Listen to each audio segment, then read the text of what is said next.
Okay. Do.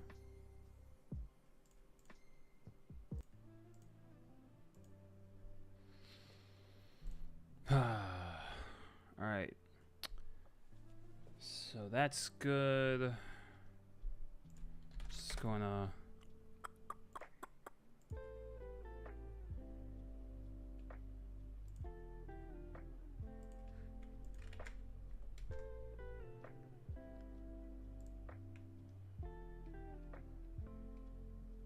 Well, I'll pop up anyway.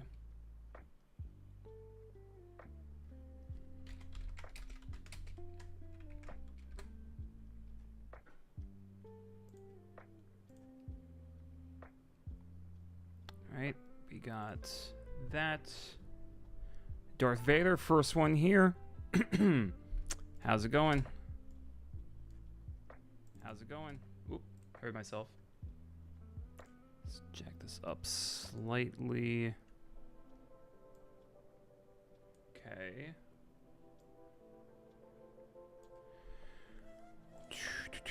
So, I'm gonna wait for a few people to come in before I kind of describe what we're doing today. This is gonna be very interactive, so I'm very excited.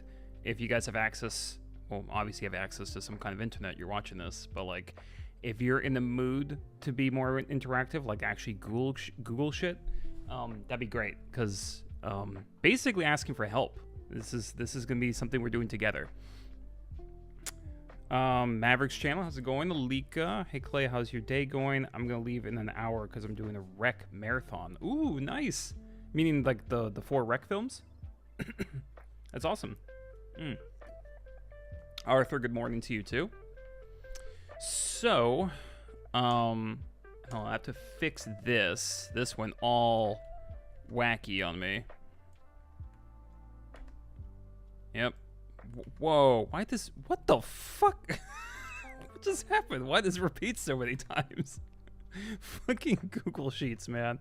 Oh, dear God. What? Okay, you know what? It's fine. Bizarre. Absolutely bizarre. I've never seen something fuck up this bad. That's just wild. Okay. Yeah, we're fine now. We're fine. Hold on. Jesus Christ. Oh boy.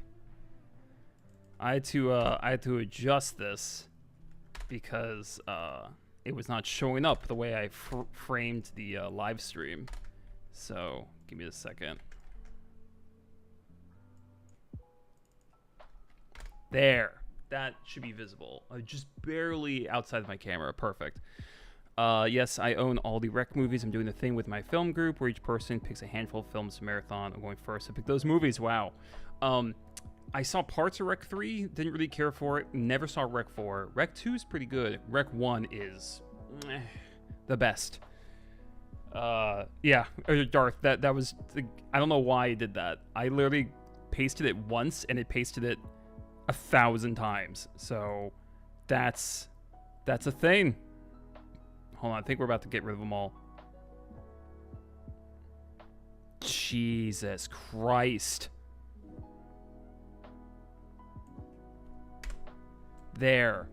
God. Todd, how's it going? Is Rec 4 the wedding one? I thought Rec 3 was the wedding one. Maybe I'm crazy. All right, we got 6 people in. I might have to repeat this a few times throughout the stream so people kind of understand what I'm doing. But also let me know if volume is okay. Music's not too loud or too quiet. My voice is not too annoying or shrill. Very important. So what we're doing today, and we will play games after this, according to my thumbnail right there. So last year I did a video, and I'll show you guys right now what I'm talking about.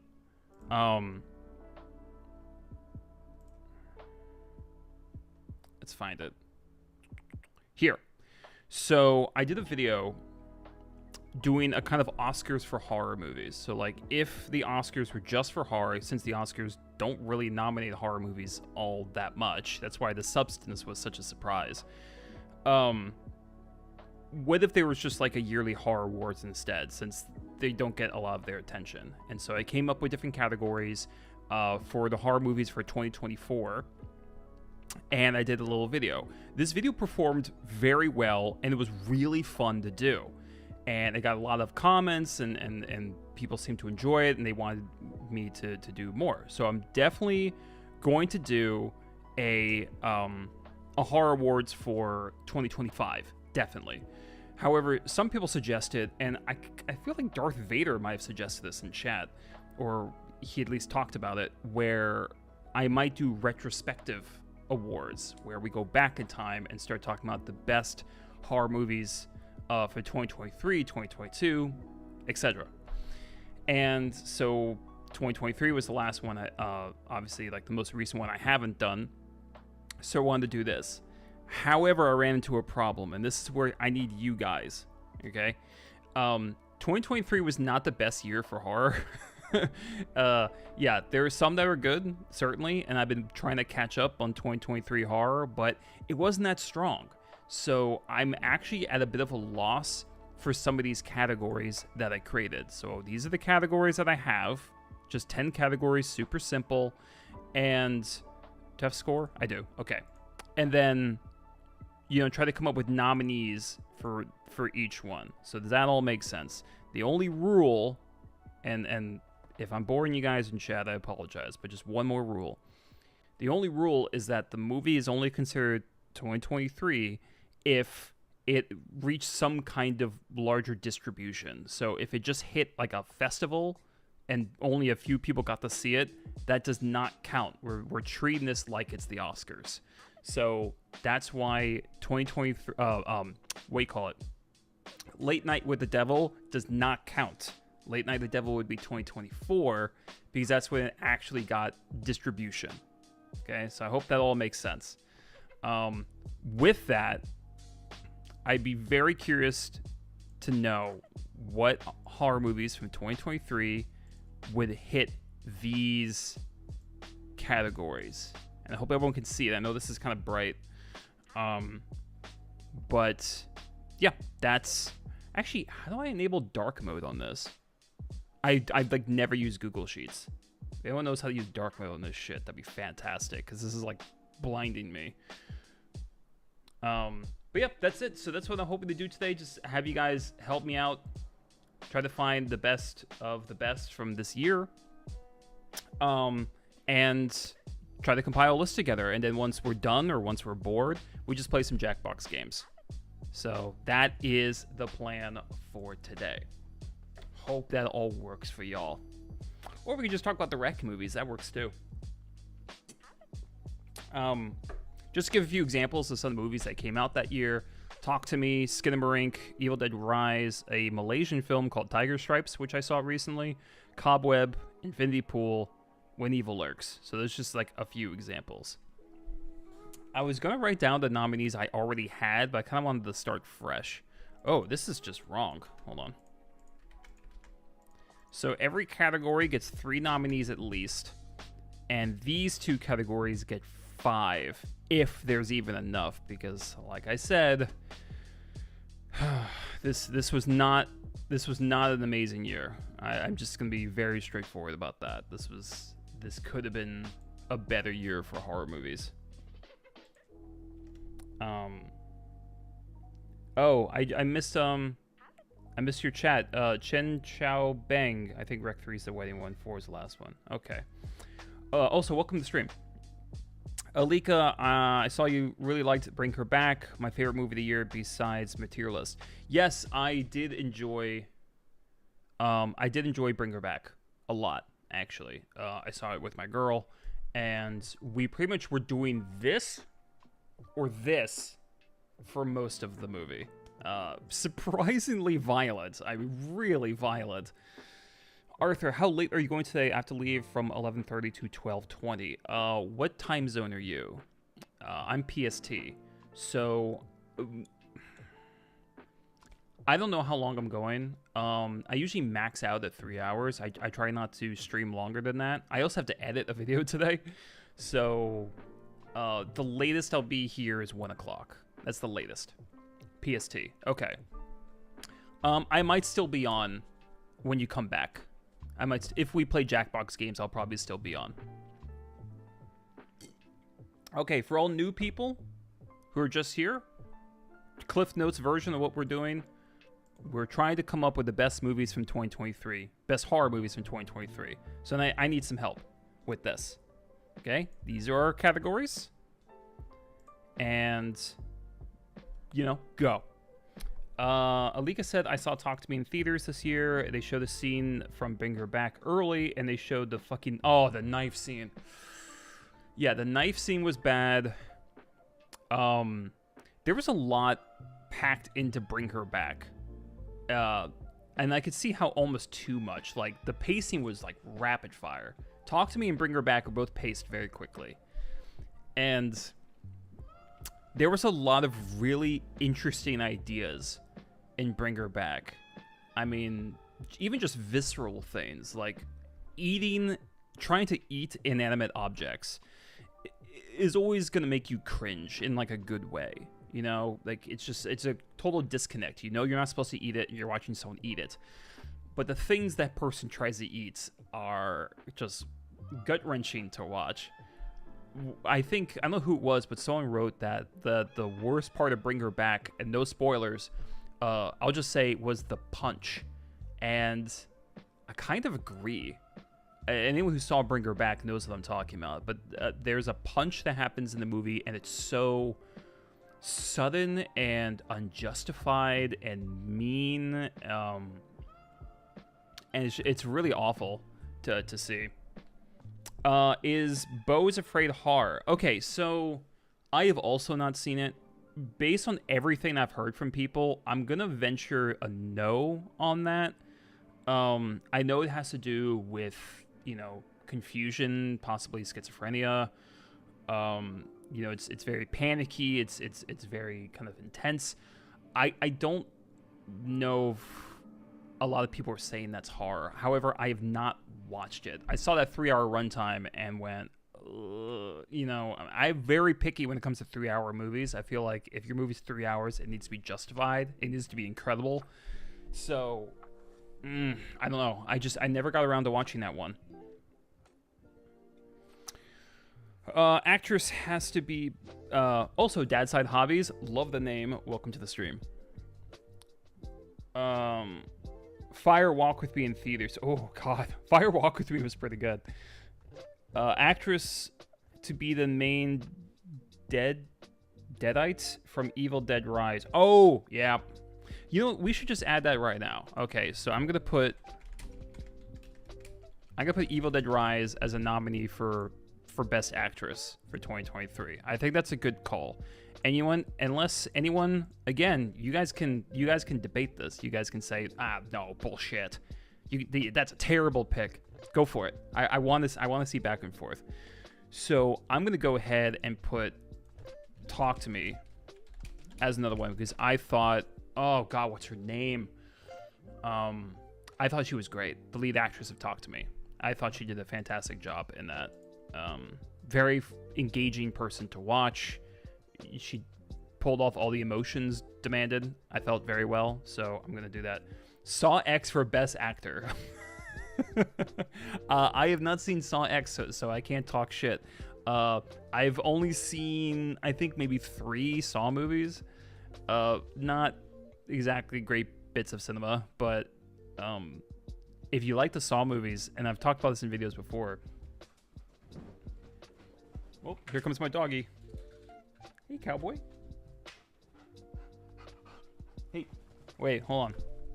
Cowboy.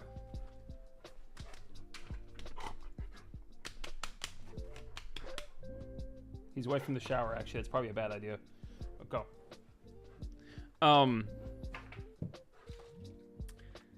I was just going to say, if you like the Saw movies, I would highly recommend a movie called The Collector. It's basically Saw mixed with Home Alone. It's pretty cool. Cowboy. No. Cowboy.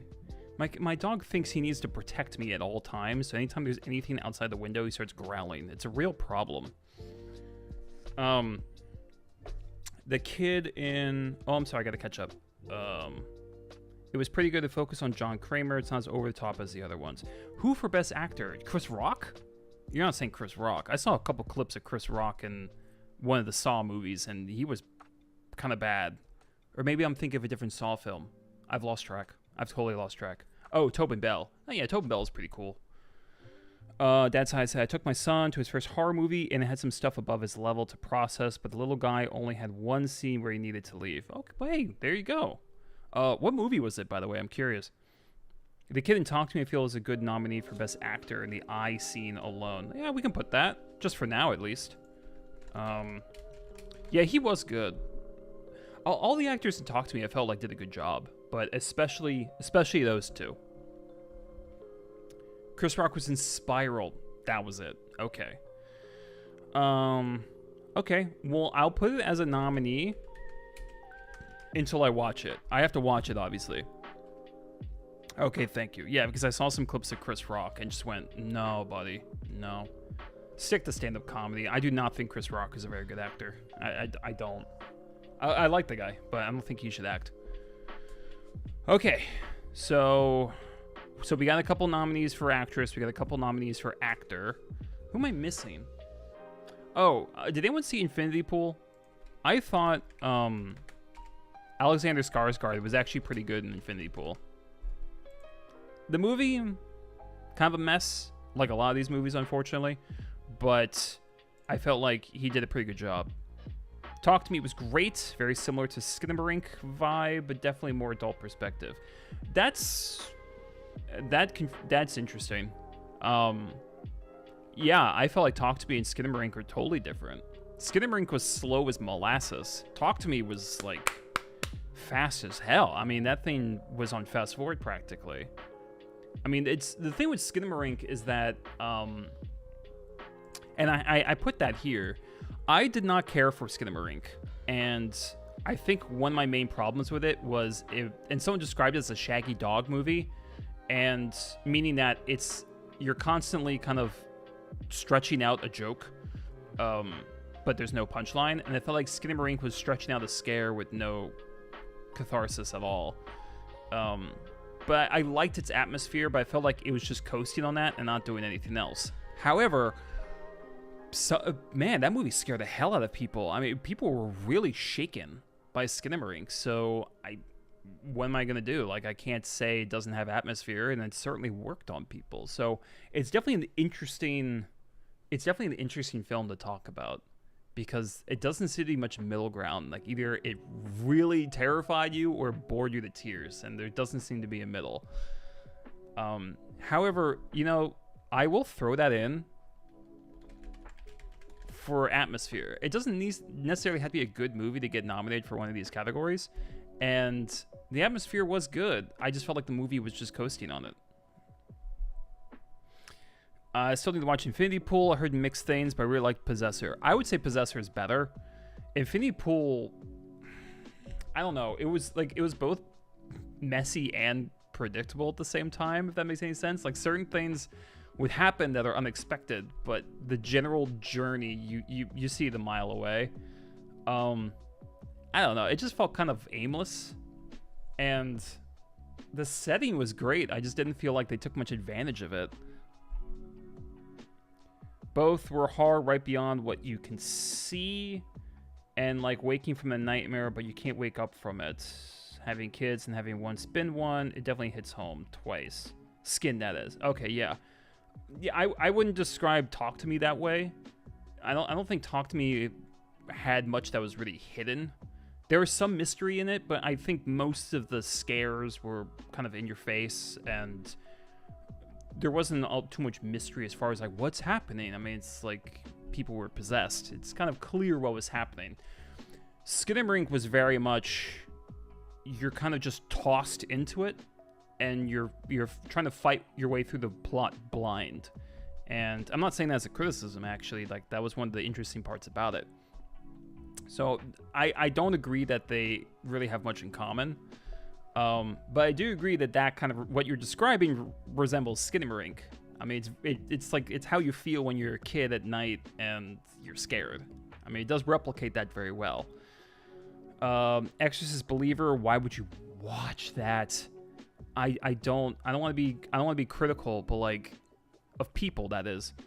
I don't understand how people see these like comedy movies made 30 years after, like comedy sequels made 30 years after, or a Disney remake, or Exorcist Believer, and they go like, it's probably good. It's like it's not.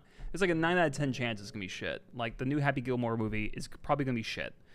You know, I mean, they're not good. You can't do stuff that many years later and try to capture the flavor. The only time I've seen something work like that is like maybe an action film, but it's very rare. First Omen was good though, but Blade Runner 2049 was good, but these fail so often. Yeah, the Exorcist Believer is so funny too, because like they spent millions of dollars to buy the rights for The Exorcist, and then they put out one film hoping it was gonna be like a franchise, and they bombed. So that's what happens when you make a bad movie. Fun fact: The Collector was supposed to be part of the Saw franchise, but somehow became a standalone movie. Is that true? Wow. Well, in my opinion, I think I like it better than Saw personally. Exorcist Believer sucks. So I take it you have low expectations for the new Naked Gun movie. I have very low expectations for that. I mean, it could be great, but I'm not a huge fan of all the sequel remake stuff that's going on. I think we as audiences need to kind of stop buying into so much of it, because it's lazy. They don't want to take a risk with a new property, so they're just redoing stuff they own the rights to. I think it's lazy, and I don't see how Liam Neeson is going to be as good as, oh God, I'm forgetting the guy's name, but the guy from the original one, Leslie something. No, I have very low expectations for these, all of them. Leslie Nielsen, thank you.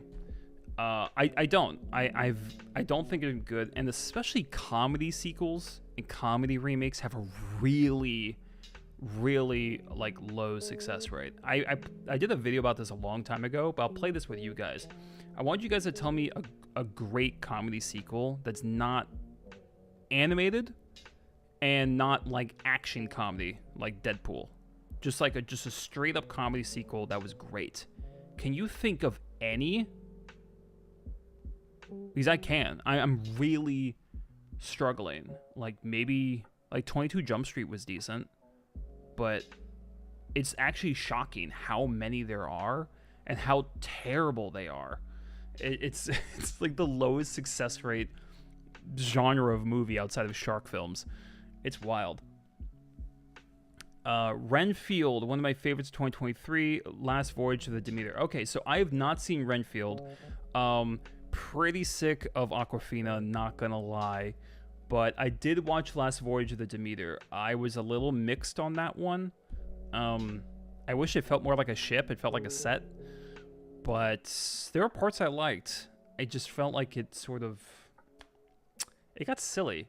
In a weird way, I actually liked it better before the monsters showed up. Like, I felt like the lead up was more interesting to me. But it wasn't bad. It certainly wasn't bad. Does Evil Dead 2 count? No. I'm talking straight comedy. That's a horror comedy. Does not count. Bill and Ted's Bogus Journey. Okay, there you go. That would count. Army of Darkness of Evil Dead is considered a reboot. No, it doesn't count. Is Army of Darkness a comedy or a horror or both? I would say it's more comedy than horror. I mean, I don't know. Talked has so much more exposition and explanation. Let's see, giving the mom aspect when it wouldn't stop after it went too far was... Dad's side, if you have kids, were you flipping out when the boy in Talk to Me was like banging his head against a table and for way too long no one stopped him? That was like the one thing about Talk to Me I actually didn't like, was that you see a child like smashing his head against a table and for like 10 long seconds no one is stopping him. I'm like, hello guys, like I understand for like maybe a 1 second there's the shock, but then someone has to come forward and actually grab him. Like, that's crazy to me. It took way too long. National Lampoon's Christmas Vacation, yeah, here's the thing, guys. So you're listing some, and I'm glad you are. Have you noticed how old these are? Like, these are older films. has there been a good comedy sequel in the past like 2 decades? Is a better question. You know what I mean?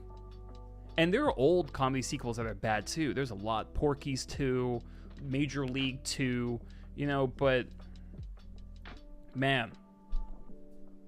Oh my god, yes, kid stuff never used to bother me. Now it's the absolute worst. Yeah, for sure. Have you seen Taiwan's Dead Talents Society? Bloody hilarious. No, I have not. I've never even heard of that, actually. Anyway. Chen, if you could nominate Renfield for one of these categories, what would it be? Like seeing the dog. Yeah, Dad's side. I agree. Yeah, now that I own a dog, that hits differently to me too. I used to not bat an eye when a dog dies in a film, and now it hits differently. Although I do think the dog death in horror has become such a cliche. But when I see a dog hurt in other films, it's rougher now. Can't watch anything with kids and violence after having kids. That sucks. You just wait for them to go to bed, I guess. But then they might sneak downstairs and get, like, traumatized. I will say this, though. It kind of works the other way around when you get older. So, when I was a kid, I watched cartoon movies all the time. Because we had, in the 90s, fantastic kids movies. And I rewatched some of them as an adult. And they're, like, traumatizing. I mean, they're harder to watch as an adult because you understand more of the context.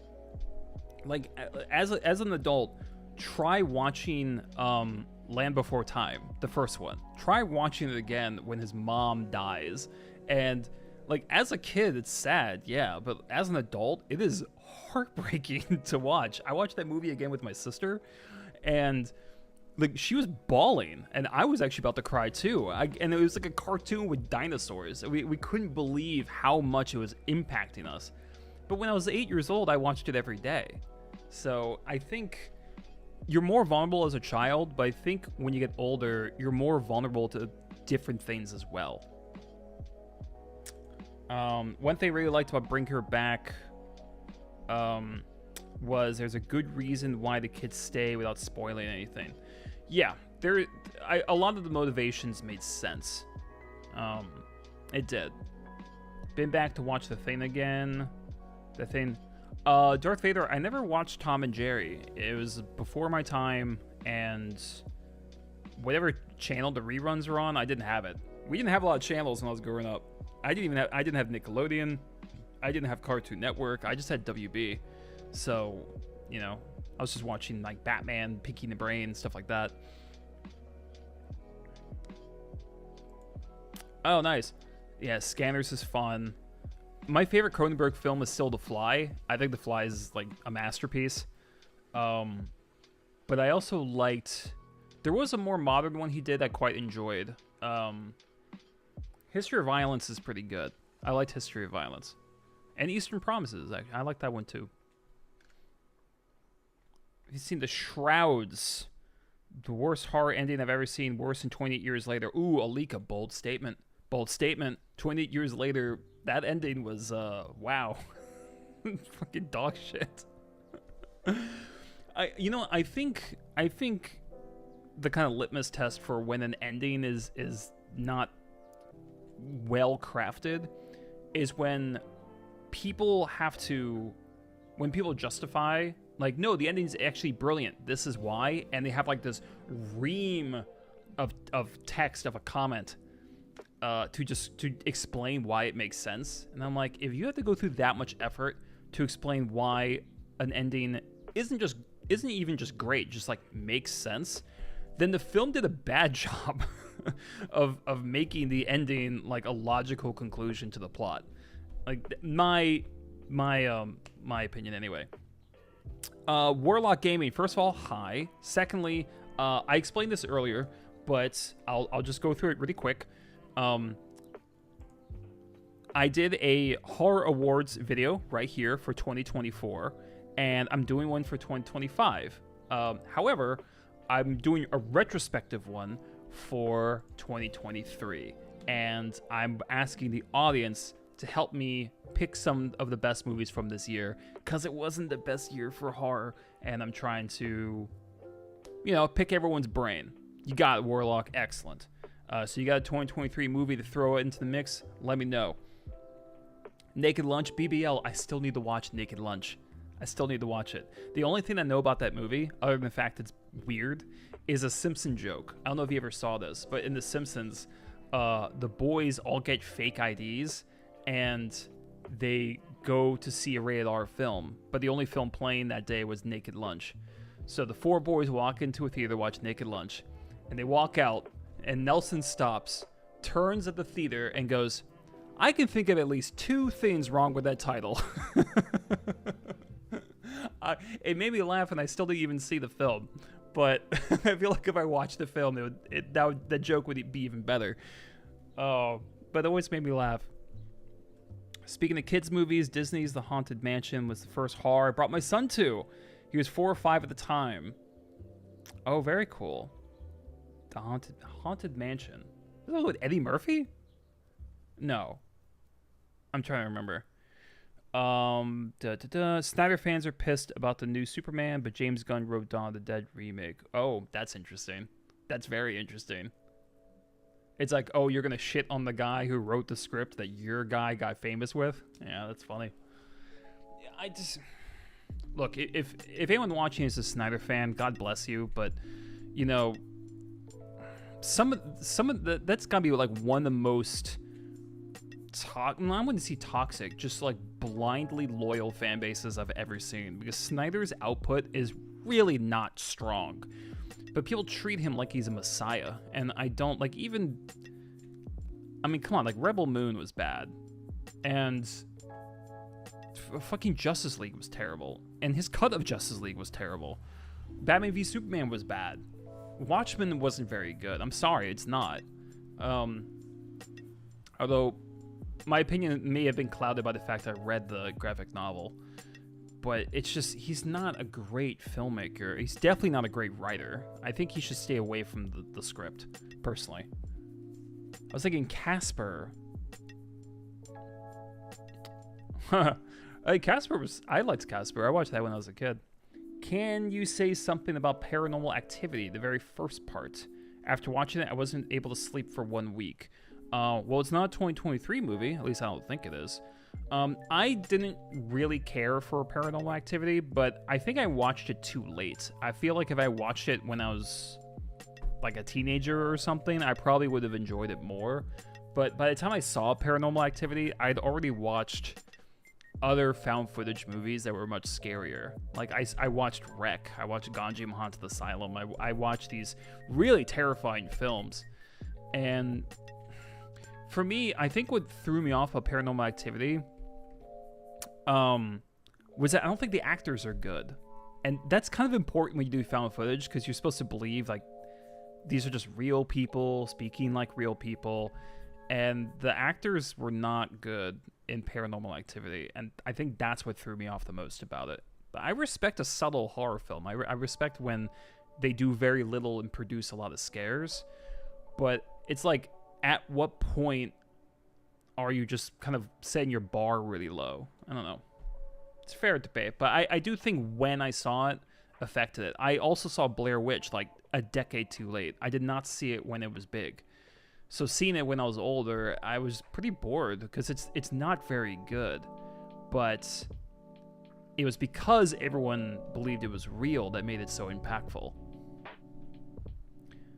Got a category for over-the-top acting, the Nicolas Cage nominee. No, there's no over-the-top acting award. But Nicolas Cage, wouldn't he just win that every year? Like, I think he would just, yeah, he pretty much has that on lock for his life. Skinamarink was a very confusing movie, didn't understand it. Yeah, I mean, that's fair. The movie doesn't really tell you anything. The new Haunted Mansion, Rosario Dawson, Danny DeVito, Jared Leto. Okay, I got you. Yeah, I never saw that. How can you badmouth our Messiah? At least Shyamalan had some damn good movies back then. Yeah, I mean, Shyamalan had 4 good films, But his most recent output has really been something, because Trap was bad, and Old was horrible, and it's just funny. I put your tinfoil hats on, because there's nothing to say this is real. But I have this weird feeling that Shyamalan got these scripts somehow for his first few movies and directed them, and then once he like ran out of scripts to either collaborate with or steal, he had to start writing his own. And that's why everyone just sounds really unnatural and strange. Like his first few movies don't seem like it's like night and day. Something like The Sixth Sense and Trap. And I'm not saying the filmmaker can't evolve, but he devolved. He got worse. And I don't know how that happens as a filmmaker. It just confuses me. If you keep doing something, and yeah, you'll take some bad risks and you'll make mistakes. You'll put out something bad, but you shouldn't like progressively get worse. But that's what's happened to Shyamalan, and it's just so puzzling to me. I've ever watched Thanksgiving 3. No, but I saw the first Thanksgiving for the first time. Like 2 weeks ago, I watched it. It was on Netflix. That will actually, let's just throw that in there. Here we go. Thanksgiving. I'll put that for practical effects. And actually, When Evil Lurks, practical effects, definitely. That corpse was fucking disgusting. It was so gross. Medium is a very good horror movie. I liked The Medium. Didn't love it, but I liked it. I like the setting the most, I think. Are you a Cloverfield fan? Did TJ or JT or whatever his name pull you out of it? I liked Cloverfield. I really liked 10 Cloverfield Lane, except for the very, very ending.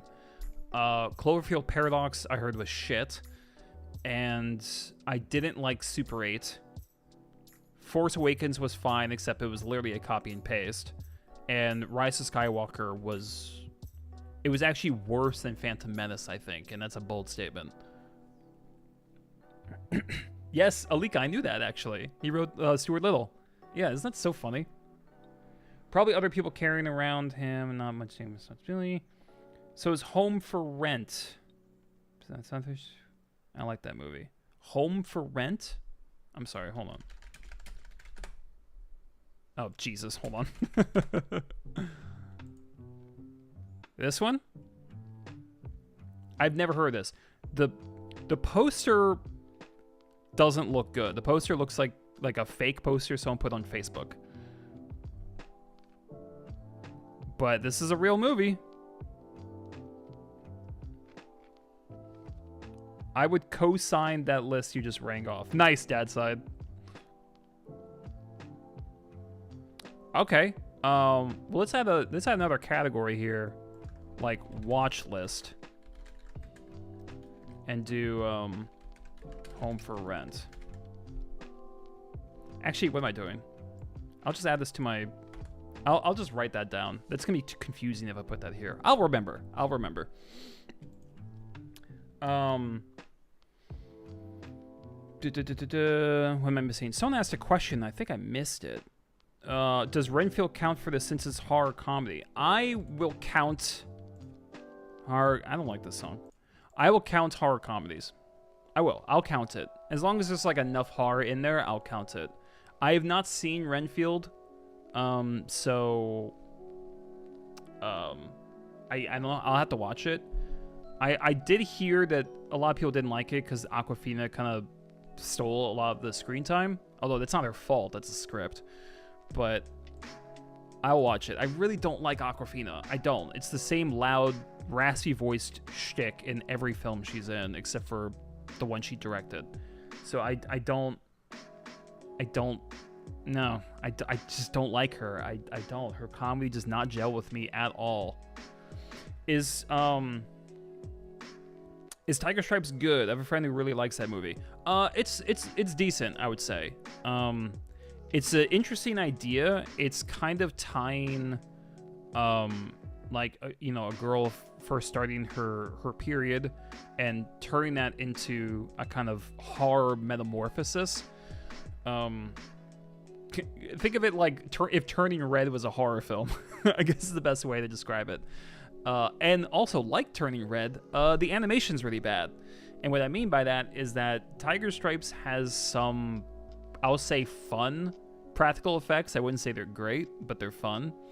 However, there are scenes of CGI, and they're terrible. They're so bad, and I wish they didn't feel the need to do it, because the special effects they use, like there's a scene where she climbs up a tree, and I wish they just had her climb a tree, or maybe put the tree on the ground and had her climb it, and then tilt it in post so it looks like she's climbing upwards. Like, there's so many things you could have done, but whew, it looked bad.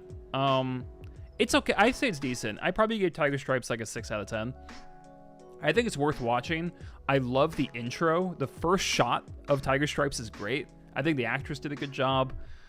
I think it will impact girls more, this movie, because it's very much like girls group of friends, and then like something like she gets her cycle and then starts acting out, then the other girls don't like her anymore, and the friend group splits, and that can be traumatizing for girls when they have this close group of friends and then they turn on you.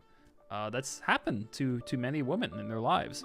So I think it's worth watching, but I wouldn't say it was great.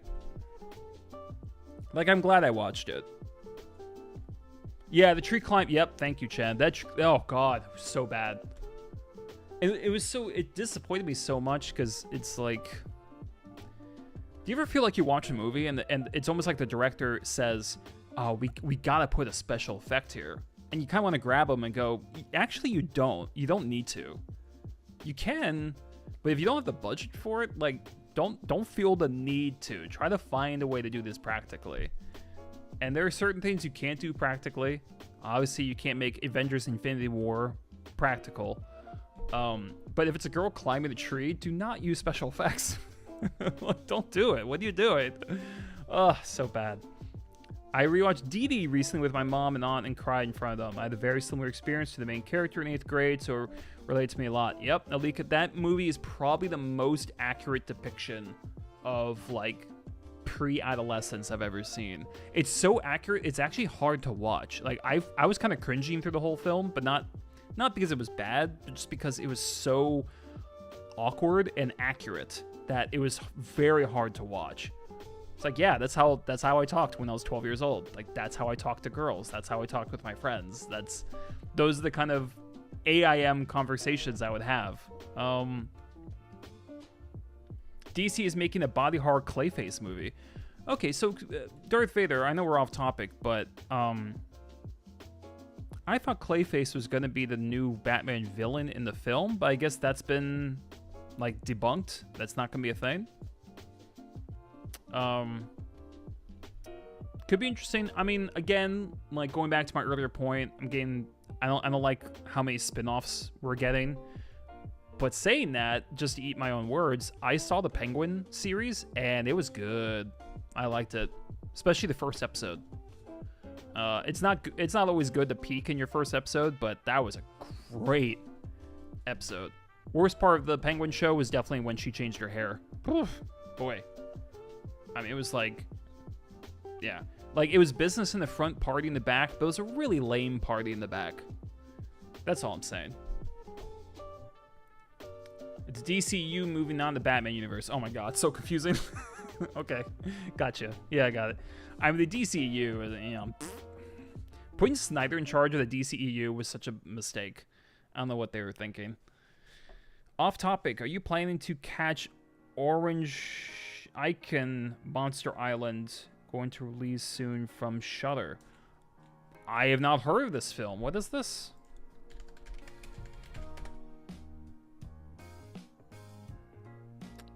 We keep, you know, Chen, keep coming to my streams because you're recommending films I've never seen. Monster Island, huh? Okay, it's coming to Shudder. Hey, all right, well, I like this. This is fun. Okay. Shudder is so hit and miss. Do you guys agree? I mean, a lot of horror is hit and miss, to be fair, but I feel like Shudder originals, they're either total schlock, but they're really good, and it's like there's no middle. The most boring movie I saw this year was Jurassic World Rebirth. I shimmied in my seat so much to keep myself awake. Thank God my friend paid for my ticket. Why'd you watch it? Like, the third one was so bad. Like, the fourth one's not gonna be any better. I don't know why you watched that. It looked like shit. It's not good when, like... I mentioned this in a recent video, but it's never a good sign when a movie comes out and half the people hate it, and the other half gets really defensive. Not like, okay, you didn't like it, but I thought it was awesome. Their response was more, you just don't like fun. You just want 3-hour dramas. You can't handle a fun movie. You guys are just allergic to a good time. Like, it was this weird, like, hyper defensive kind of attitude coming from people who liked the film. And I feel like that is such a flag for the film being a pile of shit. Yeah, Lika, that's fair. Infinity must be up there for design. Gotta imagine a lot goes into something like that.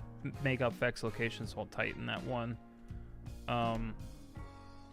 Ugly Stepsister. I didn't like the Ugly Stepsister, and I wish I did. I mean, the makeup definitely was vomit-inducing, intentionally so. Hold on, I'm gonna add this. I think that's fair for production design, Infinity Pool. I didn't like Ugly Stepsister. I think a big problem with it for me was the music choices. I thought the music choices were very bizarre, and I don't think they fit the film. I don't think they enhanced it. I don't think it was ironic in a good way. The music choices really bothered me in that film. I don't know what your thoughts on that, but it kept distracting me. Evil Dead Rise for practical effects. I like that. I like that a lot. They made that actress look terrifying. It was great. The original Jurassic Park was fun. It was also original, well acted, well produced, and had an interesting script and ideas. You can like fun and still want substance too. Thank you, Arthur. Thank you. I'm so tired of people defending shitty, lazy films and going like, you don't like fun. I'm like, Jurassic Park was a blast. It was great. Hey, you. You want to say hi? I got an instant no.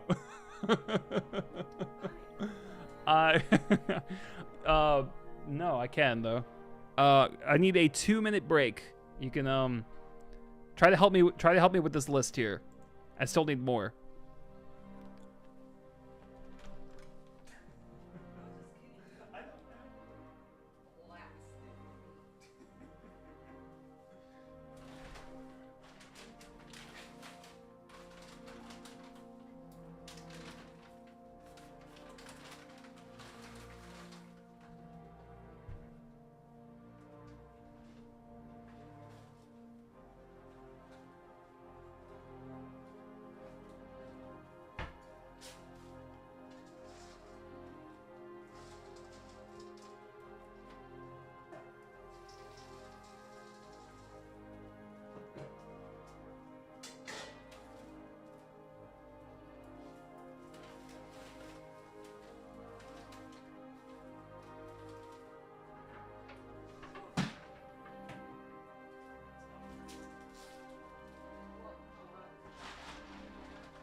Hello. Everyone say goodbye to my gal and my doggy. Daisy says, everyone have a yummy day. See you, babe.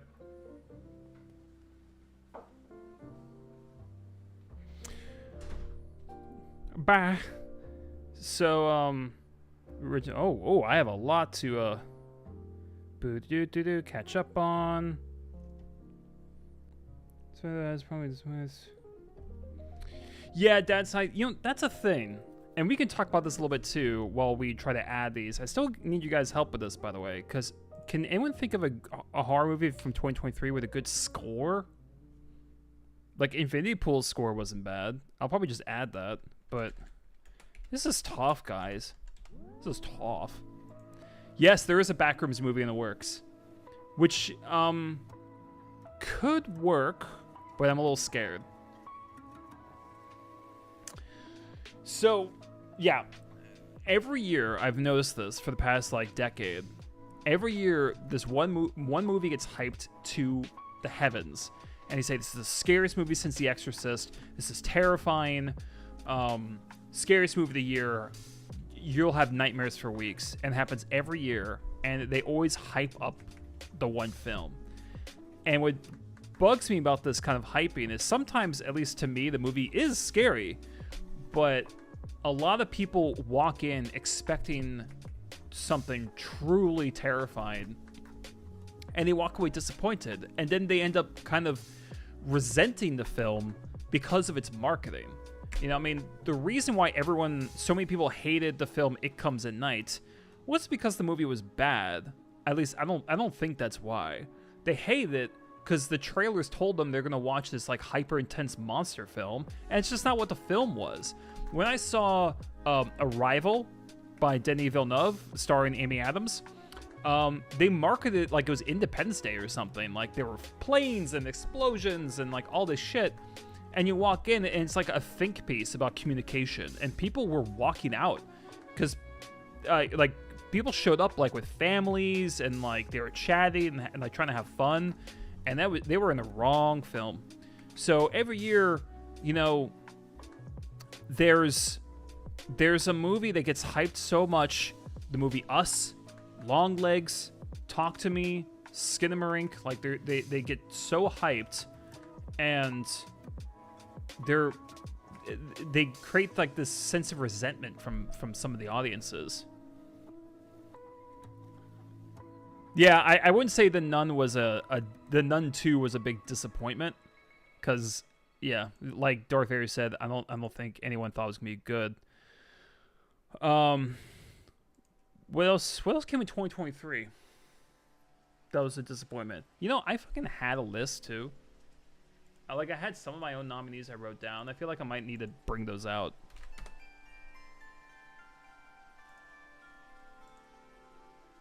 Hold on.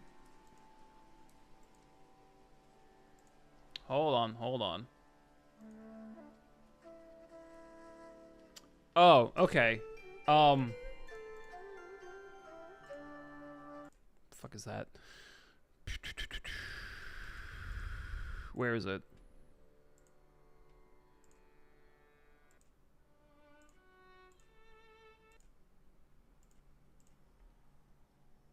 Okay. Totally Killer. That was mine. A horror comedy wasn't terrible, but so much potential. And I don't know if anyone saw this. It's kind of an 80s style comedy, horror comedy where some time travels. And holy Moses, the comedy in that movie was so bad. And it was such a shame because they actually did some interesting stuff with time travel. But Jesus Christ, the comedy was so lazy. The Red Door is a disappointment. I personally wouldn't call it a disappointment just because I was pretty checked out of Insidious. I saw the second one. I didn't like it. I think I started watching The Red Door and thought, whoa, buddy, like this is rough. Alika says, I'm working on the sound for a short film on August 18th. Very excited since I own all the audio equipment. Alika, that's awesome. You should shout it out in the Discord whenever like you're allowed to. That's great. Wow, Dad's side. Venom blew you away by being a C-. Wow.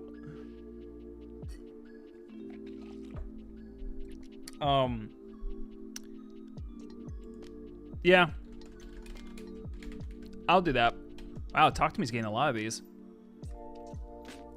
Oh, Tiger Stripes. I'm only gonna add this as the intro. The intro to Tiger Stripes is just this girl's face, like really close to the camera. She's practically taking up the whole frame, and she has such an intense look on her face. It's actually really like you kind of want to turn away because it's so unsettling, but you also can't look away because it's kind of mesmerizing in a way. And it's like the best scene in the whole film. It's just her face staring at you for a really long time. And I had high hopes for Tiger Stripes just based on that shot. So I'm gonna add that here. I'm gonna see what else I have.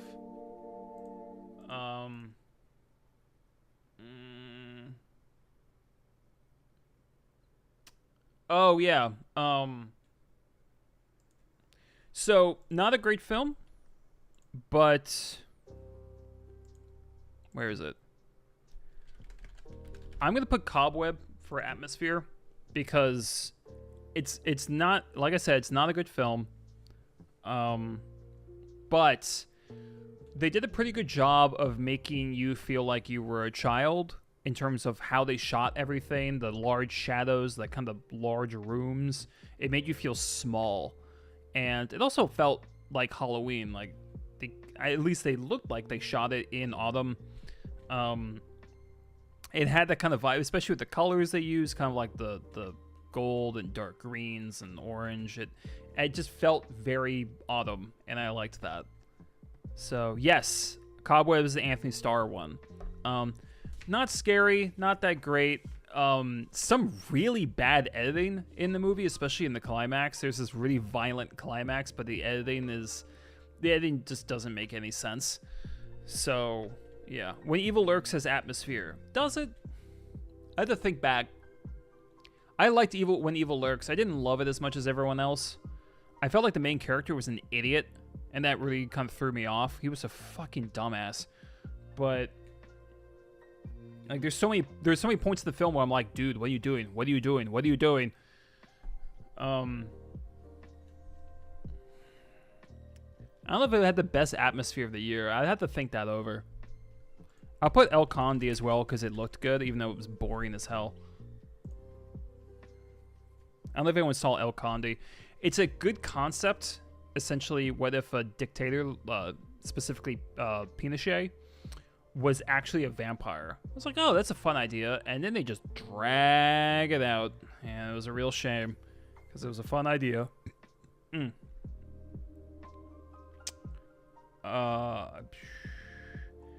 I made a review for Upgrade that Venom is if Upgrade was a downgrade. Alika, very cute. I like that. That's good.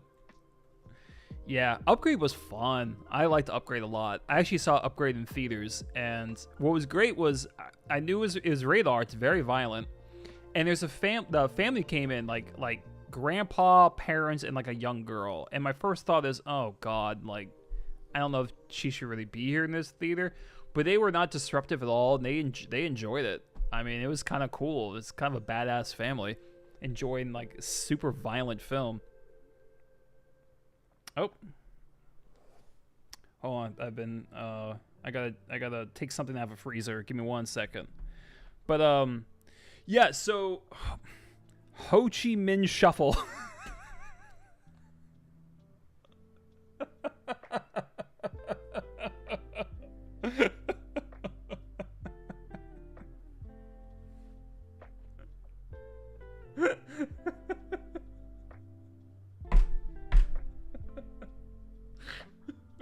All right, that's the best laugh I've had all week. God, I haven't laughed like that on camera since I saw fucking Amber Heard flying through the air in Aquaman. Oh boy, yeah. Shuffle, shuffle. Okay, so I'm glad you asked that. I did bring up this thing. So, based on the rules of this, we're treating it like the Oscars. So the movie has to get distribution. So in that sense, Late Night the Devil came out in 2023, but like at a single festival, and so essentially very few people actually saw it. So, but it actually hit theaters in 2024. So that's why I counted it for 2024. That's why I talked about it in my 2024 Horror Awards video that you can actually watch on my channel. It's there. I forget what I nominated it for, but I think I nominated for a couple things. Probably Best Actor. And yeah, so that'd be 2024. That's what makes this a little tough, because you have to sort of filter it. Yeah. But I gotta take this thing out of the freezer. But Ho Chi Minh Shuffle 66, thank you for the laugh. That was great.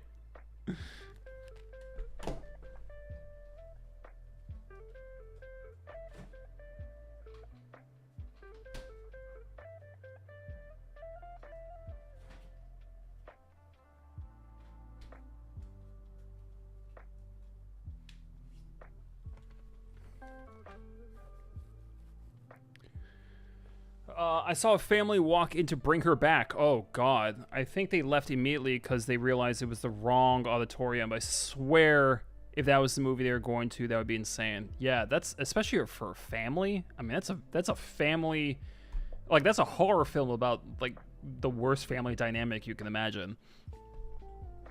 So does that eliminate straight to streaming, or is that considered wide? Oh, yes. Streaming would be fine. So if something went straight to streaming in 2023, that counts. You're totally good. I would consider that wide release. I mean, that's like the widest release when you really think about it. Like, it's on the internet for anyone to watch, except for certain, like, country restrictions. But yeah, that would definitely count. So if you got a 2023 movie that hit streaming, shout it out, because that counts. Let's see what else I got. I feel like stop motion is going to be your biggest disappointment categories. You are... Oops. Sorry. You are almost correct. So, again, that movie technically hit distribution in 2024.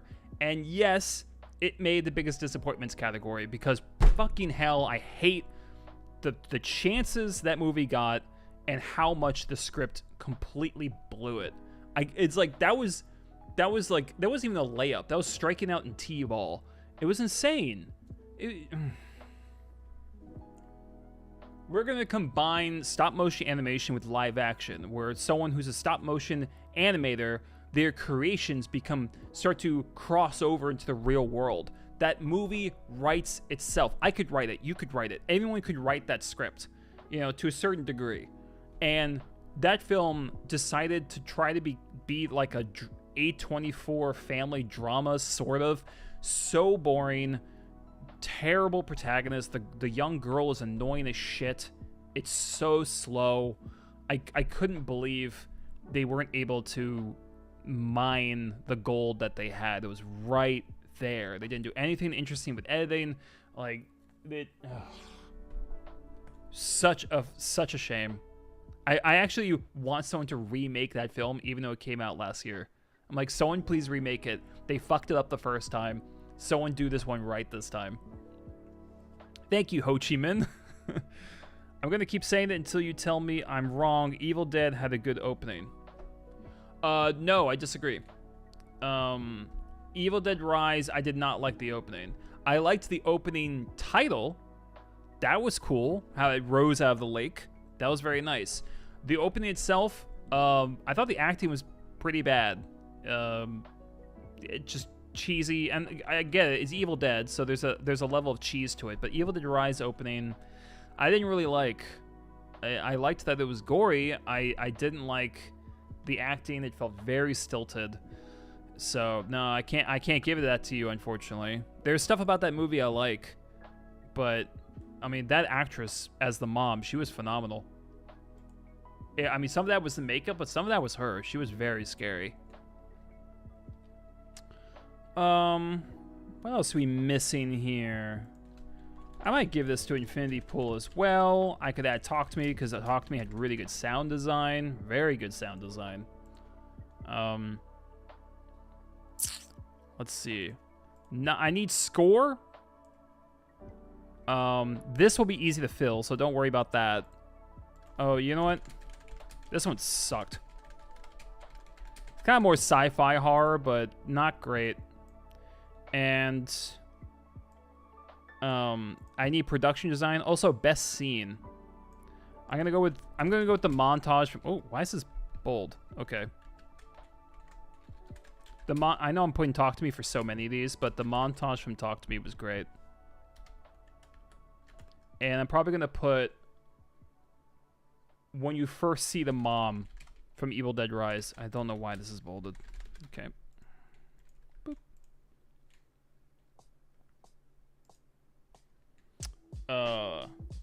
I totally agree. 2024 was actually one of the best years of horror I think we've had in a long time. I like as I was watching more and more, I kept thinking like, holy shit, like there's some knockouts here. Nosferatu, The First Omen, The Substance. God, you know, if we're counting it, Late Night with the Devil, Long Legs. There's some good shit, and even the ones that were like decent were still fun, like Abigail. It's good stuff. The Evil Dead Rise took too long to pick up was my biggest issue. When it did, the movie became great. Yep.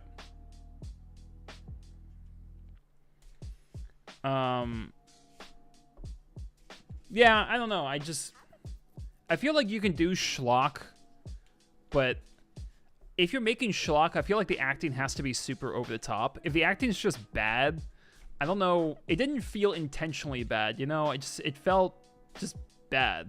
It just felt like they got bad actors. This is super subjective though. I do see that. I love the concept of no one will save you. Yeah, I like the idea, but I did not like the execution. I thought it completely went off the rails in the third act. And I didn't like the alien design. Come on, man. Like, put some work into it. Talk to Me was a really good movie. Cheese grater scene. The cheese... You know what? I was actually a little underwhelmed by the cheese grater scene. I thought that could have been better. They hyped up the fuck out of that thing. And it was like 2 seconds.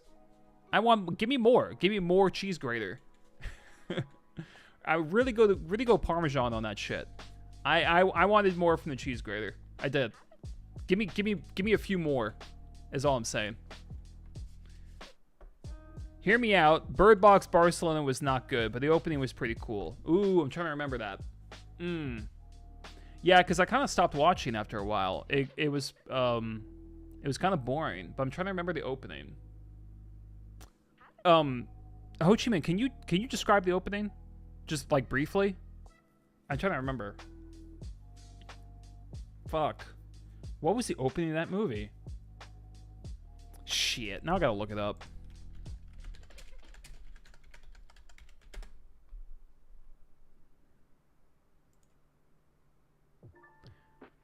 Anyone else think the original Bird Box was kind of bad? I do.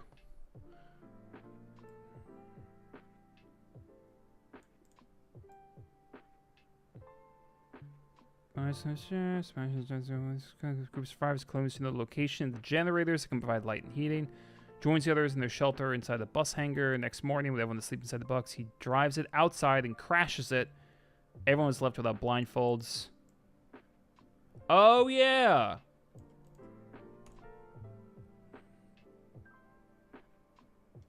Gotcha. Yeah. Hey, Miss slides it on her belly. Yeah, I'll put that in there unless we think of something better.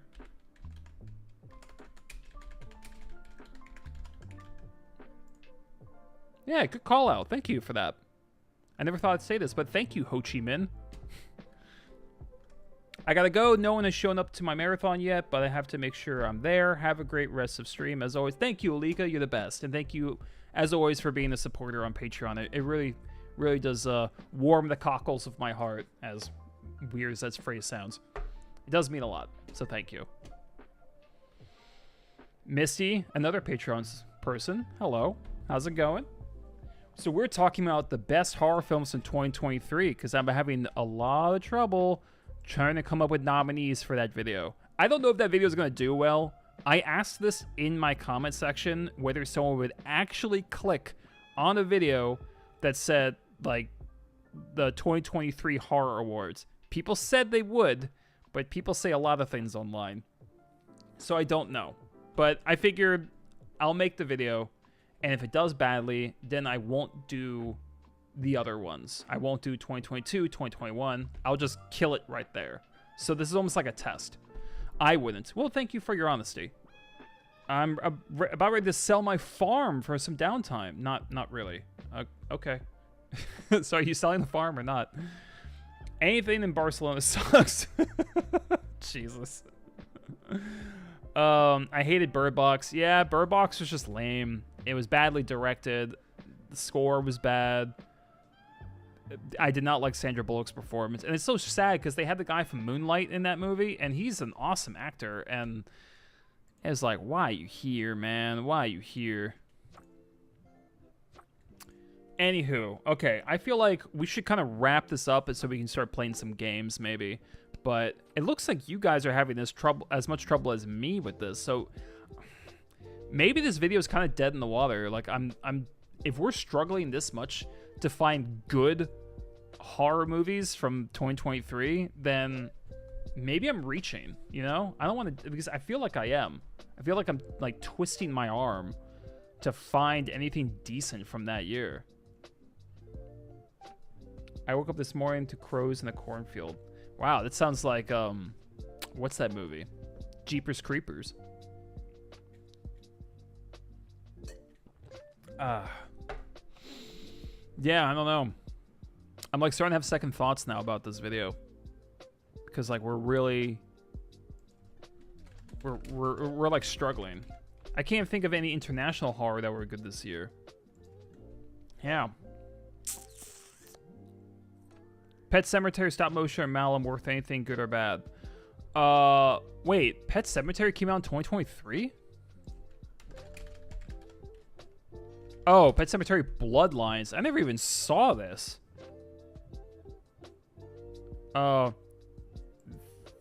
This is not a good sign.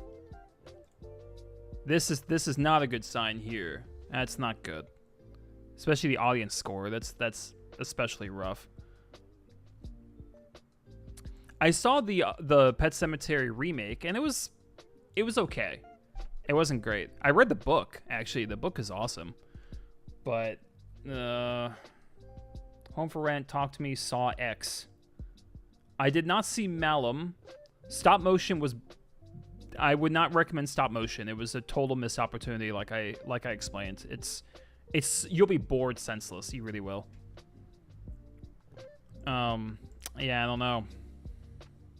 Well, I have to watch Home for Rent, Chen. I'm gonna add that to my list. I don't know if I want to see Saw X. Okay, here's my question. Do I need to watch fucking Saw 1 through 9 to understand Saw X? Because if so, not gonna happen. Not gonna happen. Yeah, not doing that. It's kind of like when people recommend animes to me and they're like, this show's really good, just get past the first like 50 episodes. I'm like, no. No, absolutely not. Darth Vader says no. Okay, that's good. Maybe I'll watch Saw X. I have it here as a nominee, which means I need to watch it. Stop motion was so bad, my easy to please daughter even dug out her phone. It's so boring. It's so boring. God. Don't get me started on stop motion again. I'll just go into another rant. Fucking piss me off. God damn it. Such a great concept. So great. The poster was good. Solid name. Like, good concept. Even the stop motion looked pretty good. Just, what a waste.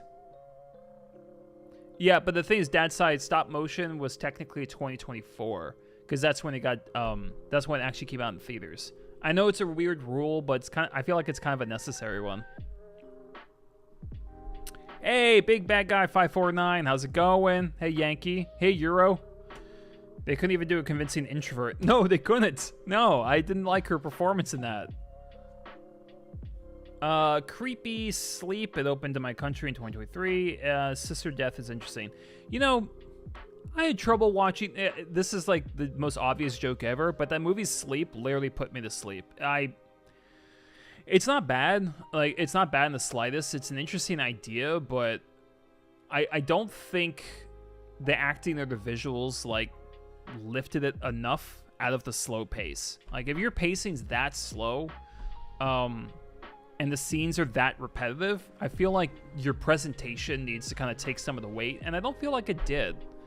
I should try watching it again, because honestly, I kind of checked out about an hour in. People tell me it's amazing, and I know I sound like a dumbass for saying, oh, I got bored, or I wasn't engaged, or it was too slow for me, but it was too slow for me. I don't know. Something about it was just not engaging me.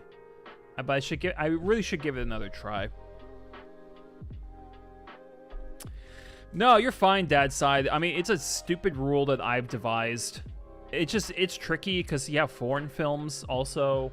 Like, a film will come out. Like, Talk to Me is weird because Talk to Me came out in 2023, but technically got released in 2022. But then some people could only see it in 2024. It's a whole thing. So that's why I tried to make it like the Oscars. I try to do those rules where if it just comes out in the festival, that doesn't count. Because that's not when everyone saw it. You know? Also, Stick to Animes are 13 and 26 episodes long. Actually, I'm watching an anime show right now on Netflix. And I'm not a big anime fan. But I discovered that I enjoy animes that don't do typical anime shit. Which usually means the anime is kind of creepy. I like the more surreal, creepy animes, I think. Those work for me. But when we start interrupting action scenes with really bad exposition, when we have the sort of leering fan service, the awkward flashbacks, like when we get into that stuff, I check out. I can't. Just went to The Bridge Curse 2. I don't even know this one. 23 had Toxic Avenger remake with Peter Dinklage. No, it did not. You're lying. You're lying to me.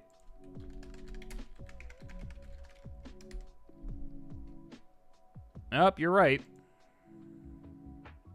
With Peter Dinklage. Peter Dinklage is the voice of the Toxic Avenger.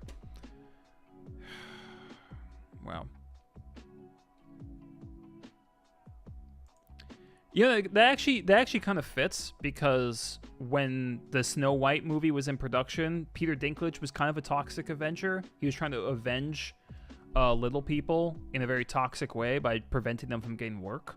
So, kind of fits. Yeah, it makes sense.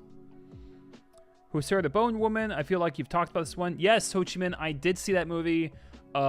Good sound design, but a couple scary sequences, but I felt like it was unfulfilled. I don't think they did enough with the concept. I don't know if that was maybe a budgetary issue, but it could have been scarier. Because I really liked what they were building. And again, I really did like all the bone cracking sounds. And as someone with like some back problems, like that movie should have hit me hard. And I don't know. I felt like they kind of lost their way as it went on. You know, I almost wanted it to be a more standard horror film rather than try to become more kind of melodramatic. I felt like if you just kind of stuck with the physical horror idea, I think it would have been better. But maybe I thought it would have been better because that's what I wanted. So, you know, take that with it. But yeah, BBL, that's very funny. I think we might have to switch the game soon. I don't think. Oh yeah, for sure, Ho Chi Minh. I mean, that really helps.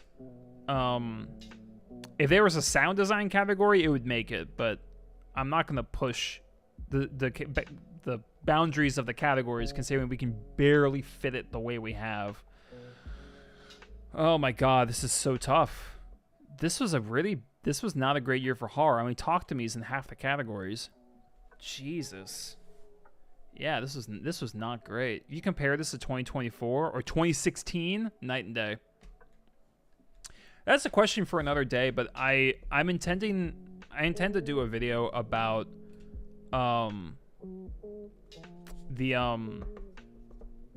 what was the best year for horror movies? I think 2016 and 2024 are very strong contenders.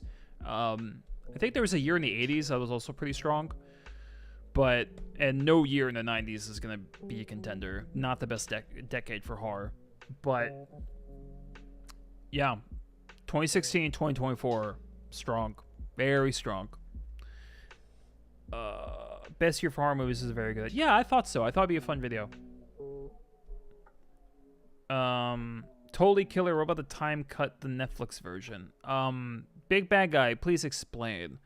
I just watched whatever version was online. I don't think it was a special cut in any way, but I don't know if any version would fix my problem with it, which was the comedy. I thought the comedy was very lazy.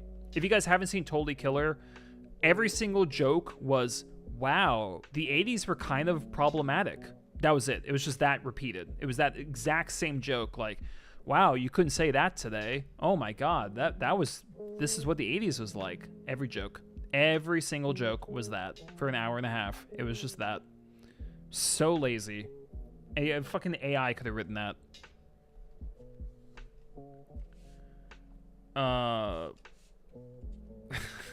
Time Cut is a Netflix knockoff of Totally Killer. Oh. Is it good? Time Cut.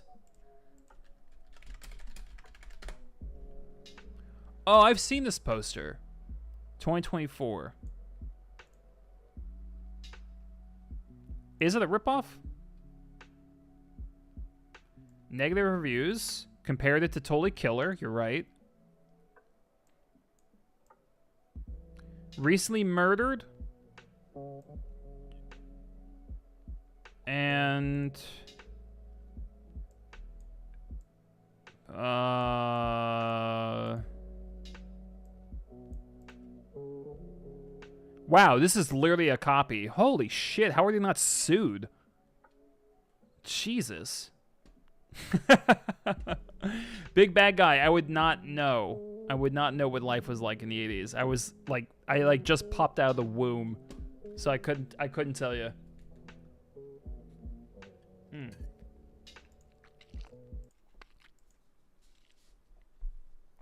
Just remembered Blood Machines. Have to watch it. The trailer has one of the best trailers ever. Blood Machines. Let's check that out. Also, I'm about to run a poll. Give me a second. A sci-fi musical. Okay. Wow, that's wacky. I'm trying to think if I've ever seen a sci-fi musical.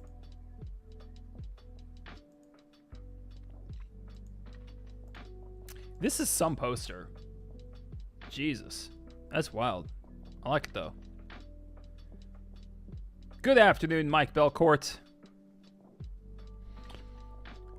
This year's some interesting horror.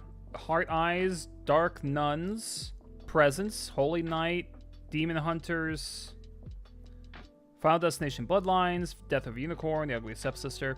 Yeah, interesting. I mean, you missed some big ones there. I mean, you missed 28 Years Later. You missed Bring Her Back. There's also ones that are upcoming that look really interesting. So I really want to see the movie Him, which is a sports horror film, which I can't believe we haven't done this yet. I love the concept. There's Weapons, which is about a class of kids that go missing. And, there was another one I wanted to see, but now I can't remember. Presence was pretty good. I liked Presence a lot. Oh, and Companion, yeah. Misty, funny. Oh, Together. There it is. Together was another one I kind of wanted to see. You know, this will be the last time I start shading on the film because I feel like I've been kind of negative today. I didn't really like Final Destination Bloodlines. I didn't. I liked the MRI sequence, but otherwise, I don't know about you guys, but that new Final Destination movie looked really fake. Just like, I don't know if it was the color correction, the background CGI, I don't know what it was, but it looked bad. It looked really fake and synthetic, and I couldn't buy anything that was happening. That opening sequence took so long, and it just looked so fake. I couldn't buy any of it. And it really bothered me. And on top of that, the main character in that Final Destination Bloodlines, I found her to be so obnoxious. And I did not sympathize with her. I did not like watching her. I didn't care about her goals. I didn't care if she died. I didn't. And I didn't think any of the deaths outside of the MRI sequence, because that was pretty good, I didn't think any of the deaths were very innovative. I didn't think they were anywhere near the apartment scene from the second movie, the highway scene from the second movie, the carnival scene from the third movie, the tanning bed scene from the third movie. I mean, I don't know. People loved it, but I think, I don't know. I sound like such a like you damn kids kind of thing, but I feel like our standards are so low now. We're so desperate for good content, and when we've been baited by so much nostalgia that I feel like if Final Destination Bloodlines came out like 10 years ago, I don't think it would do as well. But we just crave it. We crave those old movies because it was a happier time. I don't know. But I didn't think it was very good. I really wanted to like it, but whew. And that ending was so bad. Oh god. Trying to cannibalize the log scene from Final Destination 2 and cram it into the ending. So tasteless, so stupid. Ugh, I can't. What do you think of the Running Man remake by that very good director? I don't know. I haven't actually watched any like trailers or sneak peeks or anything like that. Casting Glenn Powell is a choice. I like Glenn Powell, but I don't know if I would cast him in this, but we'll see. I like Katie O'Brien. Katie O'Brien's awesome. She would be my choice to be Wonder Woman, by the way, but it's never going to happen. Who directed this? Oh, Edgar Wright. Well, that makes sense. Yeah, that's a good choice. Grafted, when we watch... Yeah.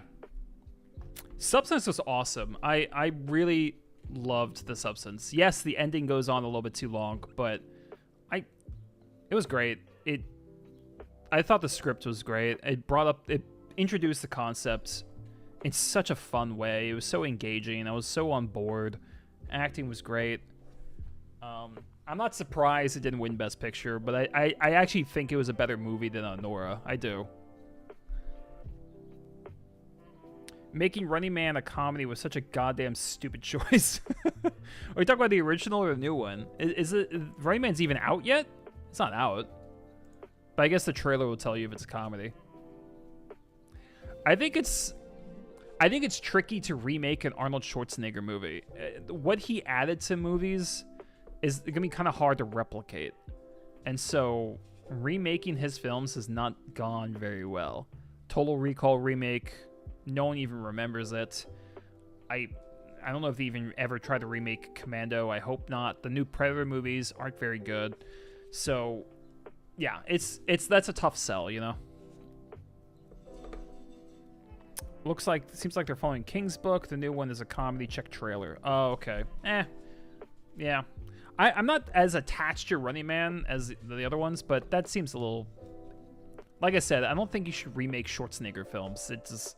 I feel like you're not going to get your return, you know? Barbarian. Was Barbarian 2022? It was. But let's see when it actually hit theaters. 2022, right there. So that's a 2022 film. That's a shame. I like this movie. I didn't love it, but I liked it. The middle section that kind of threw everyone off, I didn't really care for it. It was well acted, but I didn't really care for it. The first act was my favorite. All right, wait. I'm gonna write. I do. Where we got?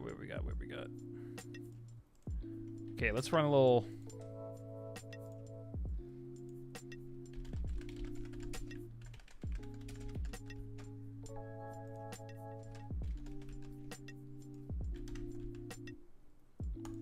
All right, there's your poll.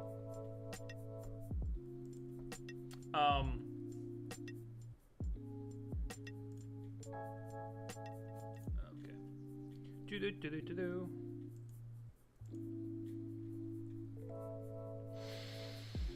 Yeah, I think we're screwed here, guys.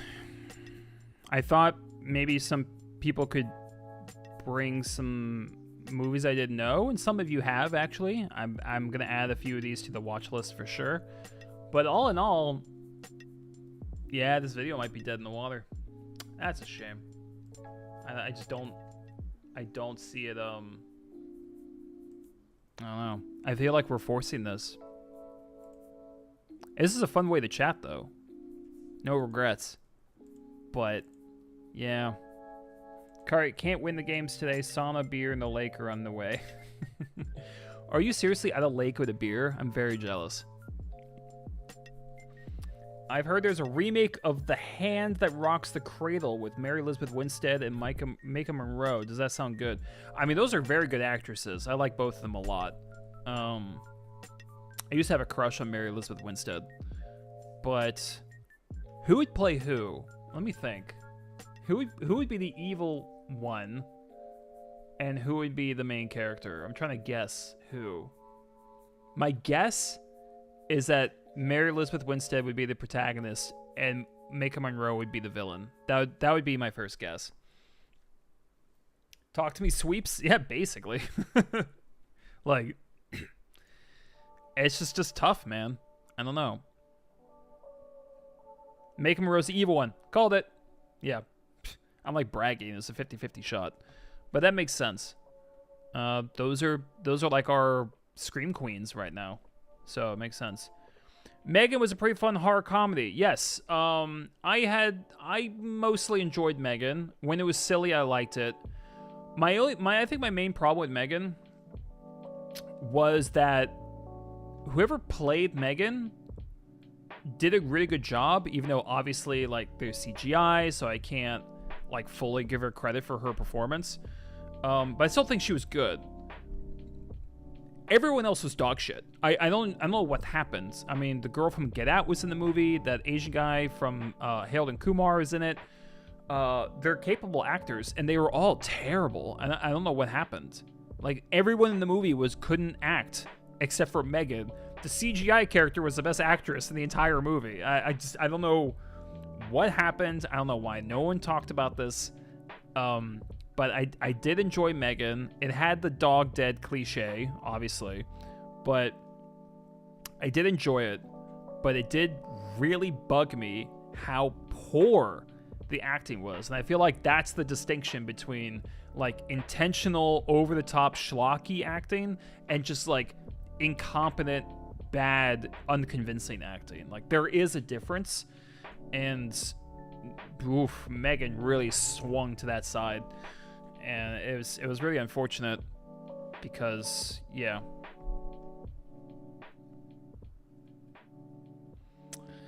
It's possible dad side hobbies, but again, I don't think anyone would click that. First of all, I don't think anyone's going to click on anything would talk to me because some people really hate that film. Because again, it's like the hype machine really, I think the hype machine hurt Talk to Me. It also hurt Longlegs. Longlegs got really hyped. And people went to watch it, and it didn't work for a lot of people, and I'm not surprised. I liked it. I didn't like the ending. The ending was a mess. It was like trying to untangle a Gordian knot made by an octopus, but it didn't work for... I did enjoy it, but they hyped it to make it seem like it was the scariest film ever made, and it's not. Like, it's just not to anyone. So it's... I feel like over-marketing can sometimes be a curse. All right, we're going to switch the games. I think it's pretty clear, although I will add the movies you guys are talking about, especially you, Chen. Thank you. I will add these to my watch list and check them out. But sadly, it sounds like this 2023 video is not going to happen because I think it was just a bad year. I just think that's where it is. So I'm probably not going to do retrospective years of horror because maybe they'll hate watch. I mean, it worked for Velma, right? Yeah, I don't know. I'll give it some more thought. This is what we have so far. But it's you know, I can't think of any better soundtracks. I'm struggling to think of better other actresses that gave great performances. Production design, I'm completely blanking. So it's just a little tough, man. I don't know. This one's tough. But I'm going to switch to Jackbox for you guys. Let me know which Jackbox game. I have, I think, every single one. So let me know. I'm scared. Little children shouldn't like sardines. You know what's funny? I don't think I've ever eaten a single sardine. I don't think I ever have. Maybe. All right, so let's do this. Give me a second. That one where we picked doors. Oh, Pole Mine. Let's try that new game. Yeah, I got lots of games, guys. So we can hold on. I know there's no music right now. Give me a sec. Give me a second, I said.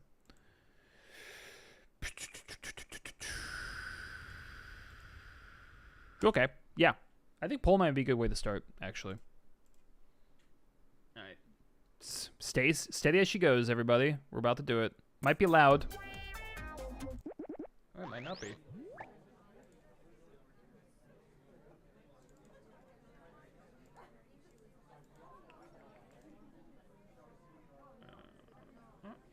There we go. All right, that poll's done.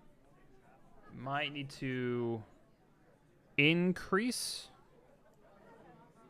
the volume. Please let me know about volume, guys, if it's too low or too high. Maverick says Quiplash. I think we're gonna do Pole Mine first, and then maybe we can switch to something wacky like Quiplash. Plus, I already have this one. Here's the thing with this game, though.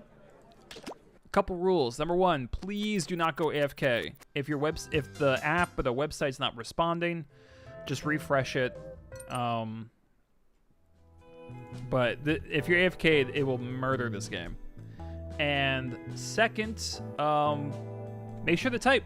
This is a very back and forth game, so it's a lot of fun. But let's. By the way, if you guys have not played Jackbox before, this is super easy. You do not need to download anything. You don't need to sign into anything. It's great. You just go to jackbox.tv. You enter in your name. Can be any name as long as it's not like racist.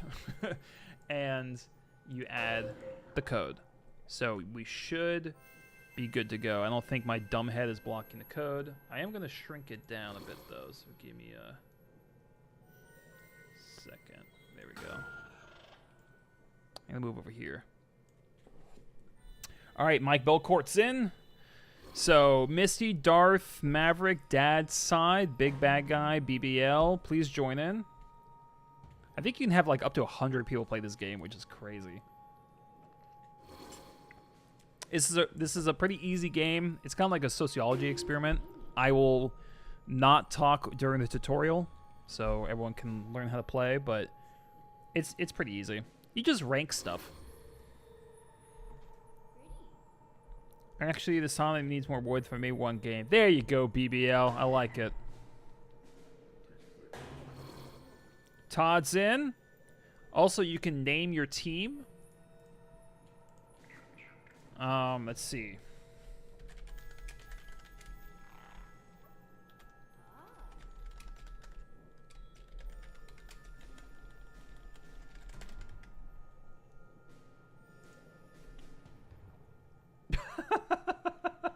Wow, these are definitely names.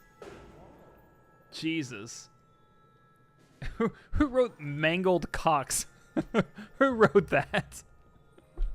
Jesus Christ. Oh my God. Fucking Christ, people.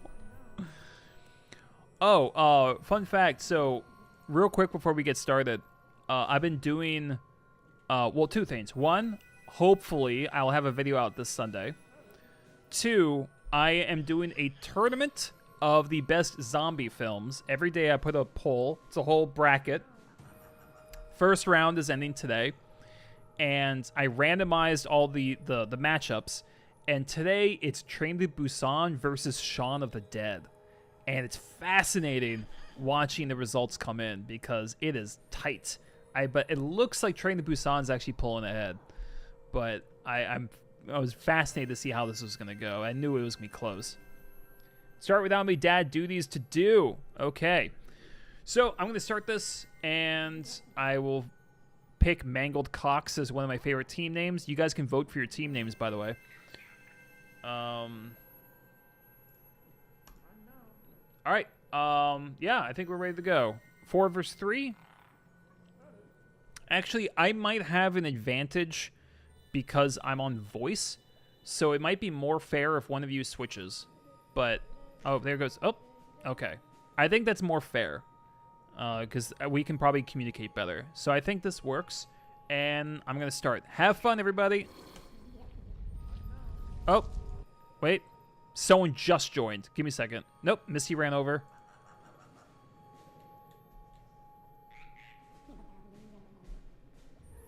I love that you trust my communication. Yeah. DSH or Dish. Can you pick a team, please, so we can start? Nope, they just left. Nope, they're in. Cool. Yeah, one of you definitely needs to move now. So either Misty or Dish or just any of you. Just switch. There's a button to switch. Accidentally click switch teams. Misty, switch back to the other team. Then it'll be even. There we go. All right, let's get started. I will put tutorials if anyone's new to this game. Have fun. I love this game. Also, the narrator is sexy. Kind of. It's like the woman from Resident Evil 8. So you got trapped while trying to steal my treasure. The team names. Allow me to introduce myself. Watch. My name is Laverne Cavern, just a lonely cave witch who helps hapless heroes through the dark and deadly doom they've stumbled into. And what should I call you? Print up the t-shirts. So here's how it'll go. Each of you would-be adventurers will be presented with an opinion-based survey on your advice. Pick the options that best suit you.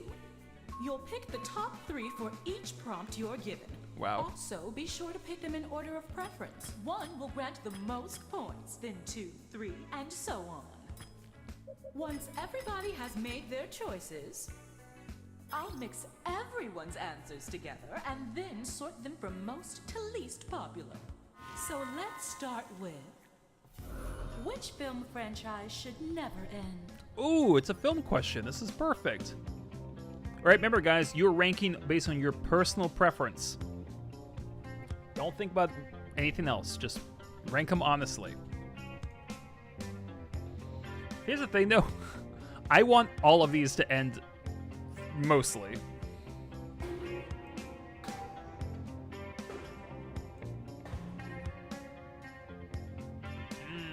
This is tough.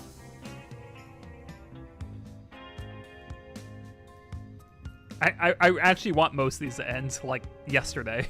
All right.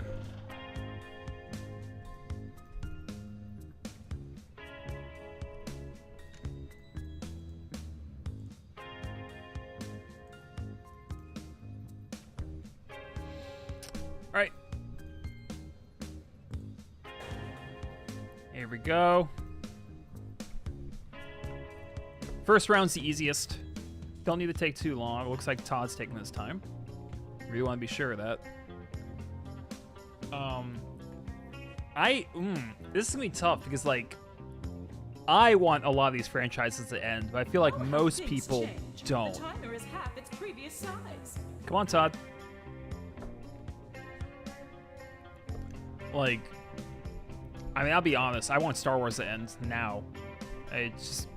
Kill it. Just kill it. I'm tired of it. I'm fucking tired of it.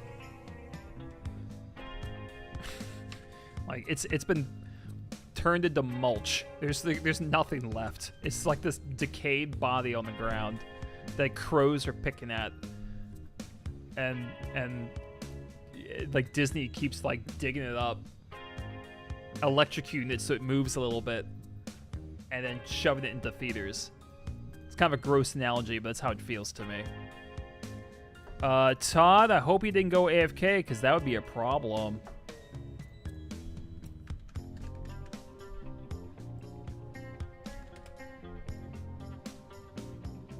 Time is just about up. How does someone go AFK this early?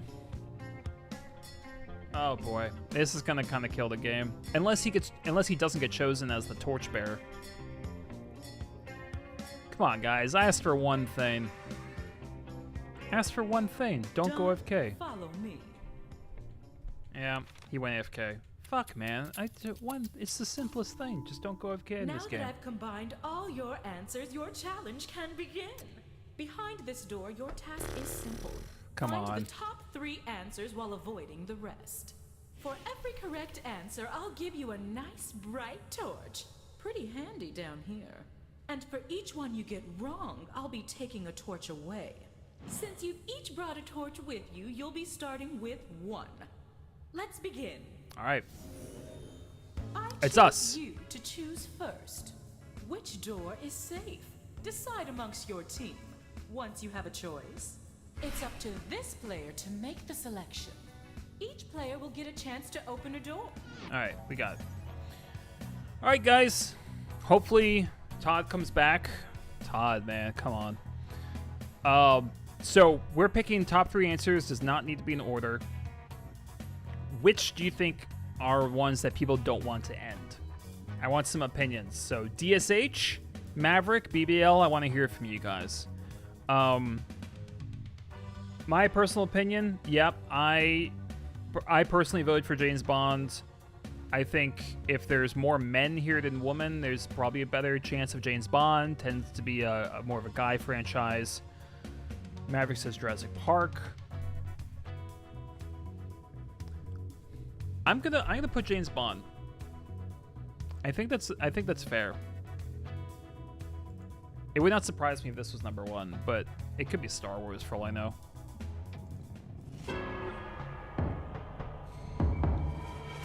Yep. Yes to you. Number 1? Ooh, number 2. Okay. All right, so now it's you guys. So Darth Vader, you choose, and all you guys chat. Todd, I really hope you come back. So, does not have to be number 1 spot, like I said.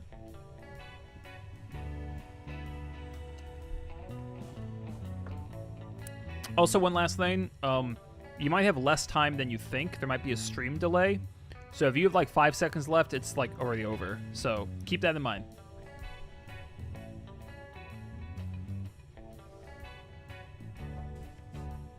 Oh, they might be doing Batman. This is probably number 1. Nice pick. Yeah. That's the thing. I had a feeling what number 1 and 2 would be. I have no idea what 3 is. Really have no clue. Samwise's garden. I don't think it's Indiana Jones. I might be. I don't think it's Star Wars. Actually, I think some people are sick of it, myself included. But who knows? If I were to venture a guess, I would say maybe Harry Potter. But yeah, maybe. Fast 11 and Mars. Yeah, I feel like people don't hate Harry Potter as much. I know there's controversy with J.K. Rowling, but like Fast and Furious has so many, I don't think people even watch it anymore. Indiana Jones is kind of dead to a lot of people. Yeah, I don't know. My vote would be either Fast and Furious or Harry Potter. But BBL, you have the torch, so you get the pick. They'll all become the same. A lot of them kind of are the same in a lot of ways. Oh, went Fast and Furious. Oh. Gotcha. So, oh God, that was low. Did anyone vote for it? Space Dino Cars Spy Wars. Oh no, it's Todd. Oh no. Oh, we're gonna have to restart, are we? Oh fuck. That's a shame. Well, yeah, we're not gonna sit here for 70 seconds. That's stupid. Sorry guys, I'm gonna have to kill it.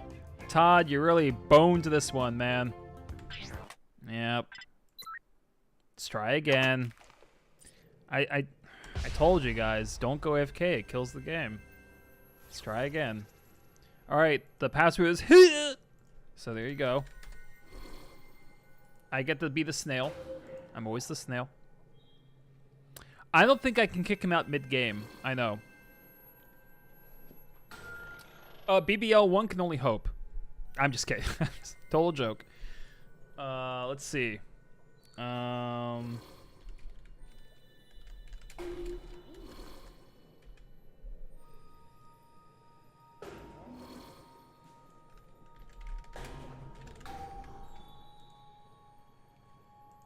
All right, BBL, me, Misty, Mike, DSH, and Maverick. There was one more, wasn't there? I'm gonna go away for a while. I'm gonna help get a new fridge into the house. Okay, Darth Vader, hope you come back. I'll probably still be on. Godspeed. All right, 3v3. We'll be okay. That's fine. Don't forget to vote for your favorite team name. Dick and Butts making a comeback. Werewolves spelled misspelled. I'll vote for it. Fuck it. All right, and I think we're good. All right. I have a feeling my name's gonna make one of these. I'm gonna skip tutorials. Not so fast. Ah, it appears I have some Yes, it did. unwelcome visitors. Excellent. Oh, goody. The ominous eye you see watching your every move belongs to me, Laverne Cavern. Laverne the only Cavern. witch preventing you from being stuck I will permanently skip the punished for tutorials your once they let me. pilfering. And do you have names, perhaps? And named. Xenomorphs. So here's how Dick you and Butts go. lost. Each I'm of you amazed. Well, I guess this isn't your first trip into a All right. haunted cave. Let's go. Let's get to it. So let's start with. By the way, You're at one of those I'll ask paint your later. own pottery places. What are you painting? what? Real quick, what do you guys think was the number 3 spot of the last one?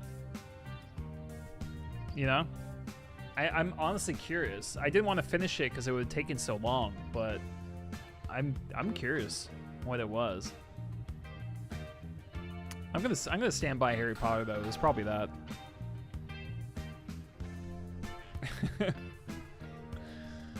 I have never made pottery, so. What are you painting? Oh, you paint the pottery. Okay. I mean.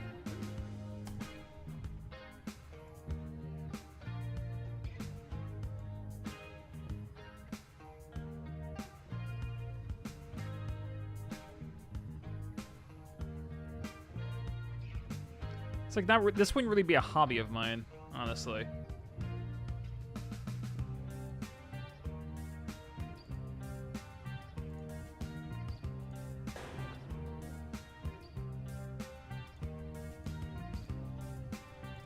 Sure. Magnificent. Now come hither.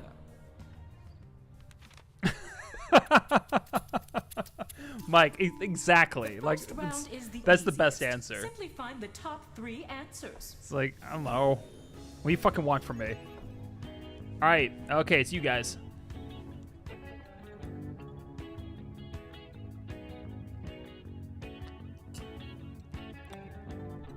Mike, Maverick, and Dish. I'm just gonna give you Dish.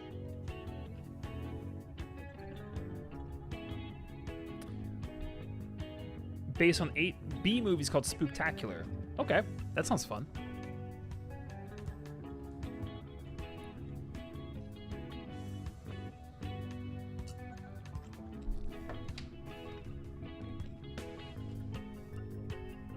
So remember, you're picking the top 3. Any order.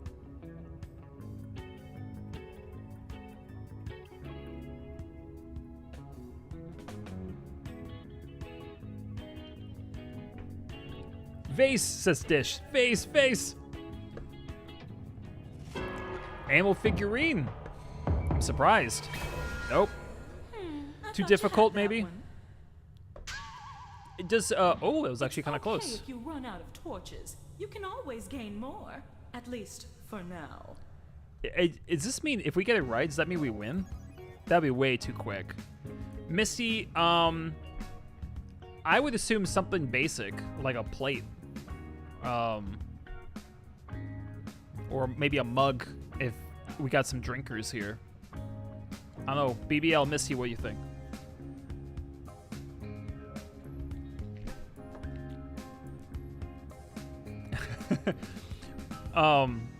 No, BBL did not put. We're not putting face. Bowl, good too.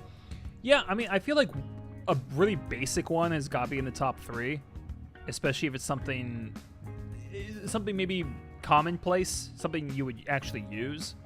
So, I would go with plate or bowl, maybe mug, but I'll at the risk of giving help to our opponents, I picked mug as one of mine because I think mugs are cool. But that's me. I don't know if everyone else likes mugs. So, Misty, if you're thinking bowl and BBL's thinking bowl, go bowl. Oh, going mug. Good Nice. call. That was number 1. Hell yeah. Mug drinkers. Little drinkers. I like it. All right, that's you guys.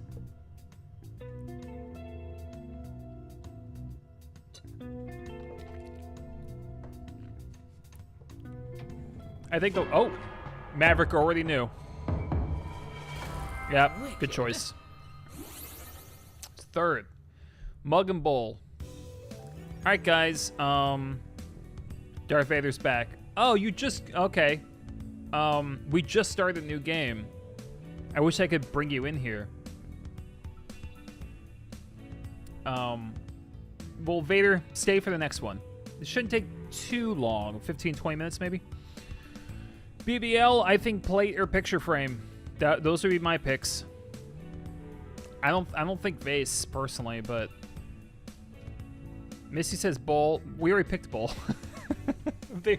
Bowl got chosen. Go plate them. It seems to be the consistency. You know, you say plate versus vase. I say plate or a picture frame. Misty says bowl. Maybe Misty could be the tie. The tiebreaker. But I would it's tough. I think it's one of those two. Yeah, okay, Mike. Mike, you're like one of those guys in CS2 who says someone's AFK but they're not. Who would do a picture frame in a place like that? I mean, personally I would, but you're running out of time, BBL. You have less time than you think. There's a stream delay, so you gotta pick one. Gotta pick one. I think this is it. Oh, really? Too simple, maybe? Damn, it was low, too. Wow. Okay. Hey, you guys might catch up. Yeah, I'm surprised at that. I think plate was like my number 2. All right. Well, it was a fine guess.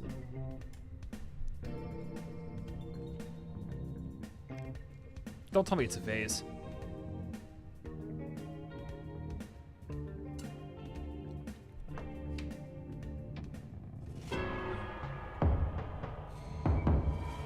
Yeah, damn.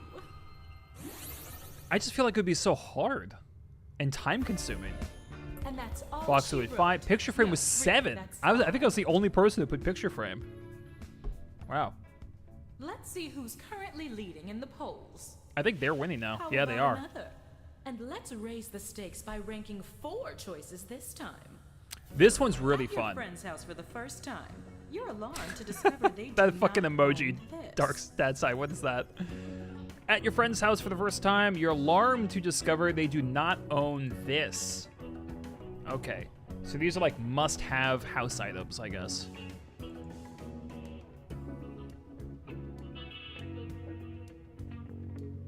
I mean, yeah.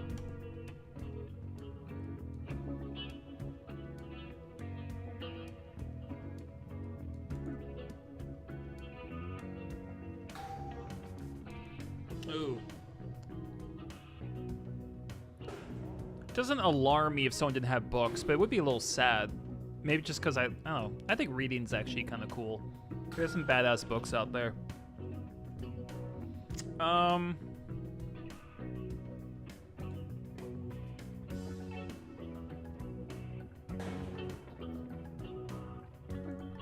That would bother me, actually. Yep. All right then, on to your next challenge. I have books, I just don't read them. Yeah, I'm kind of on a tear right now with books. For this round, you'll need to find the answers ranked I've been reading a lot. 2, 3, and 4. I'm reading the American Psycho book, and wow, it is very different from the film, I'll tell you that. Aw, Darth, that's sad. All right, so it's us. So we're not picking number 1. So 2, 3, and 4. So what's like a good answer, but not a great answer? I'm gonna say maybe fridge. I don't think that'd be the number 1. Toilet depend. You think toilet is not number 1? I feel like toilet would be number 1, but I don't know. Like, where are they shitting? I mean, I can pick it, but I don't know. Do it in the bucket. Can someone from my own team contribute instead of you guys? Toilet or soap, says BBL. Oh shit, I'm running out of time. Okay.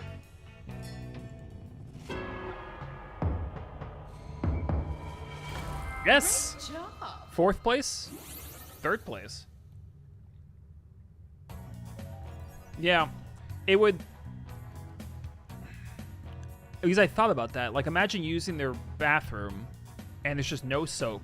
There's no shampoo. Like, there's just nothing. No soap by the sink of the bathroom or in the kitchen. Just no sense of cleanliness whatsoever. The house would probably be, like, the bacteria.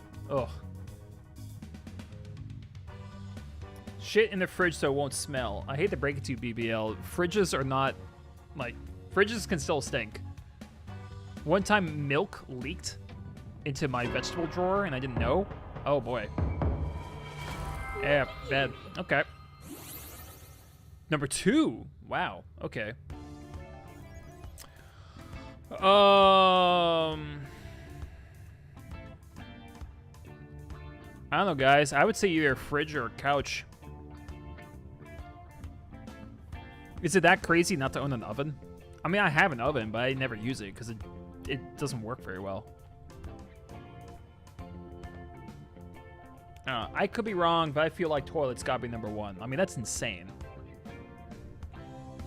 You think toilet's in 4th place? I don't. Okay.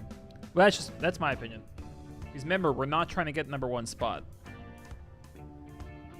Yeah, we're trying to get the number 4. They could have an outhouse. Who is an outhouse these days? Misty, you gotta hurry up. I would vote for fridge or couch, personally. But you gotta pick now. You're gonna run out of time.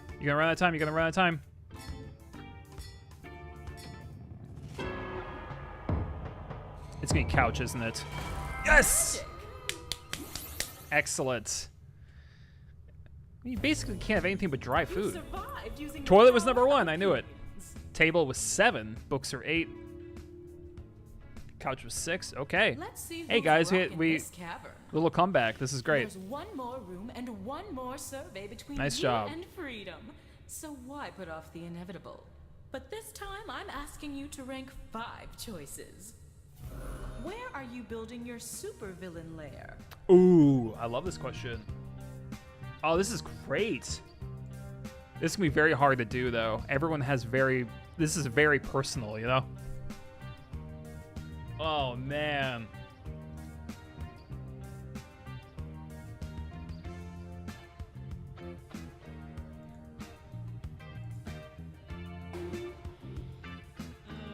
God, this is tough.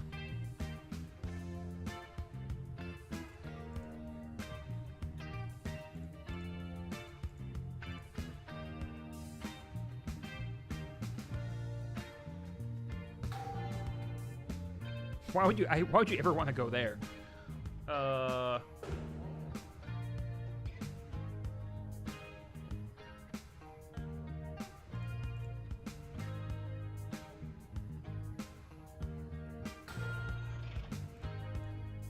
Yeah. What are the property taxes for each? Just Let's assume keep they're all it the same. moving. There's doors to explore. My mom's basement. I mean, that's where most conspiracy theorists, evil layers For the are. final So. round, you'll need to pick from the bottom to the top. Pick the 8th option first, and then work your way to number 1. Okay, guys, like the lusty woman said, we pick the worst option first. So what here is just boring or stupid?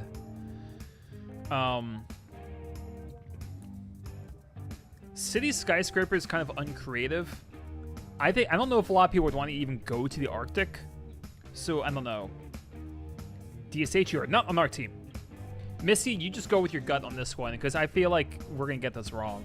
I would say Arctic maybe, but it's your pick. You gotta go. You gotta go. Missy. Really? No way. I would love that actually. I mean, you could after you do your evil shit during the day, and then you can go straight to the beach. That sounds nice. That sounds so pleasant. I would love to have a lair by the beach. Yeah, this is tough. I feel like most of these are actually pretty good. So.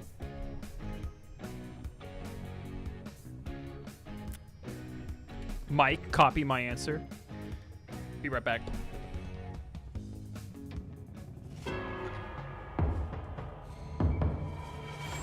Feeding time.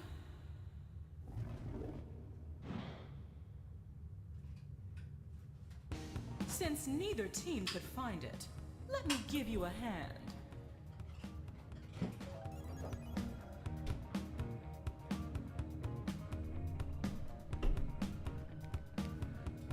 Oh, there was Arctic. I knew it. Aw. All right. All right, BBL. I'd say either city skyscraper or does anyone actually want a lair in outer space? Yeah, I don't know about that. Shit. Wrong door. What a pain in the ass. You wouldn't be able to go anywhere. You wouldn't be able to get groceries. You wouldn't. Like what? Maybe I'm overthinking.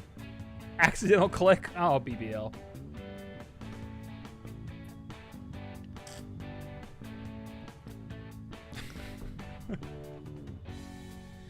Oh boy. It's okay. We're still in this.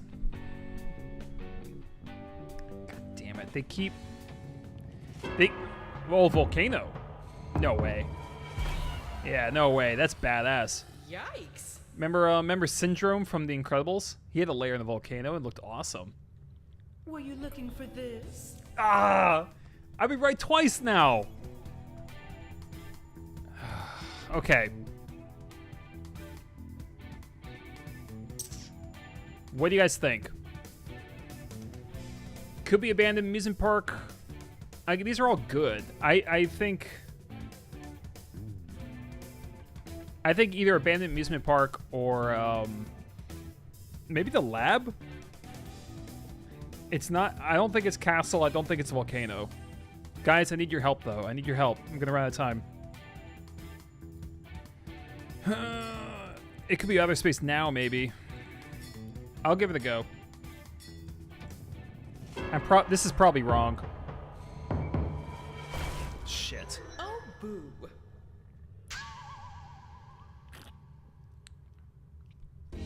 Don't forget, Yeah. the other team got it wrong. So get this right, and the game is over. Sorry, guys. I was wrong that time. I don't know. These are just all good. This is tough.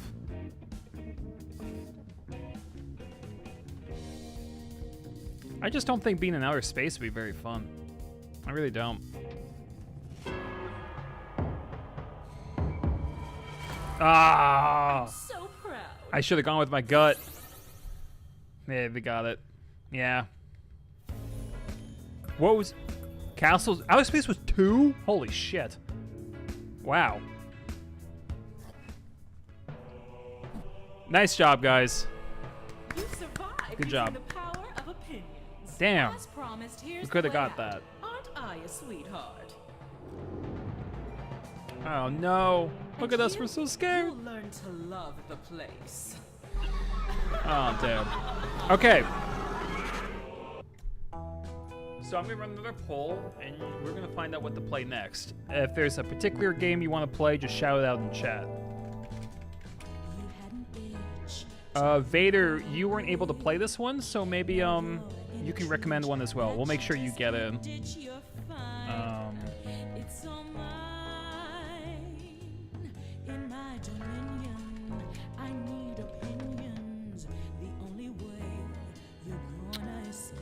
Seen it, I don't have. I don't think I have that. I don't think that's even a Jackbox game. There's no gold, but you can take pose. You learn your lesson for faulty guessing. It's the pole mine. Let's survey it. It's the pole mine. Here's how we play it. I'll give you the questions and the answers to. Nice. The kids are somewhere on the property and the wife is at work. Spoken like a true dad. This is one we never played before. That's fine. Hold on. Let's get some different pleasant kind of sound in the background. Okay. So what's something we've never played before? I like that idea, Darth Vader. Let's see. Party Pack 10 doesn't have very good games, in my opinion. We've played Earwax, Quiplash, and Fibbage before. We haven't played Trivia Murder Party in a very long time. Let's see. I don't think we have enough people for bracketeering. Patently Stupid only works if everyone's on mic. Push a button, but that's just going to piss everyone off. Everyone just gets mad at each other. We play push a button. Let's see. Dictionarium's not that great. Splatter Round's not that great. Quiplash 3 is horrible. I don't like Champed Up at all. Let's see. Wheel of Enormous Proportions might work. That game is so broken, but it's kind of fun. I got to drop to spend some time with the kids. Have a great time. Okay, Dad's side. See you. Thanks for coming by the stream. Hope you enjoy the rest of the channel. Hold on.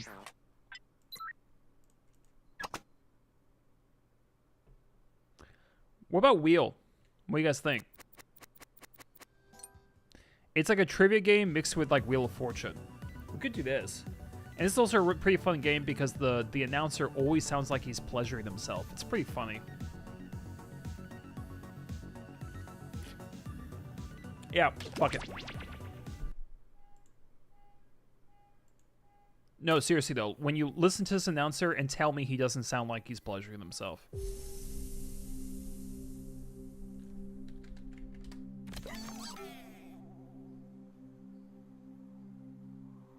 Alright, there's me. I love the ambient sound in the background though, it's so pretty. I don't know if you guys want me to boost the volume for the game or anything. But it's nice.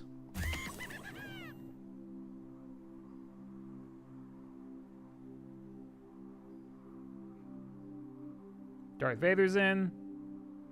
I'd want at least like 5 people in. At least 5. I would want more. Alright, Misty's in. Darth Vader's in. Dad's side had to go. Who else we got? BBL, please join in. Mike Belcourt. They're BRBing right now. That's okay. Maverick, great to see you.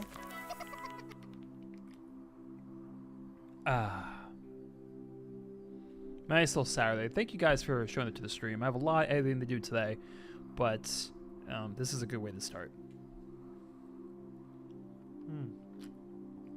If I ever had a sponsor for my channel, and I hope to one day, I would only do one. Like, I would only use a sponsor of a product I actually like. And so if I could get sponsored by a beer, that'd be fantastic. Maybe one more, getting close to 100 Celsius in the sun already. Damn, dude. That is spicy.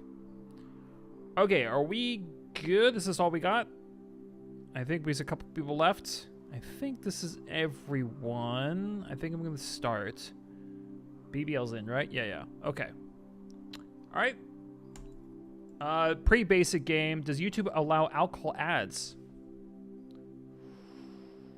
You know, it's funny. I like never see it. All I see is fucking Raid Shadow Legends and wait, what is it? Like a VPN, like NordVPN or ExpressVPN.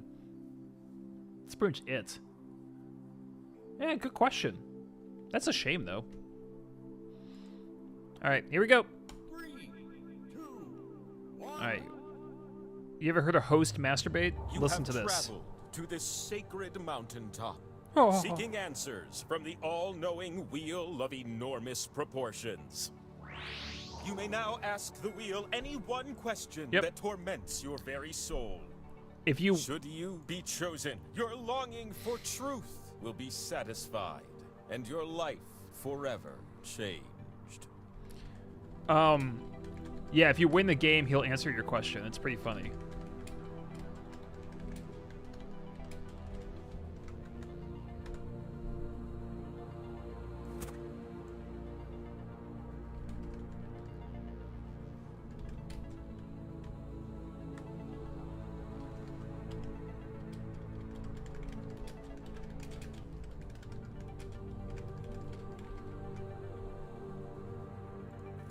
All right, gross question, but fuck it.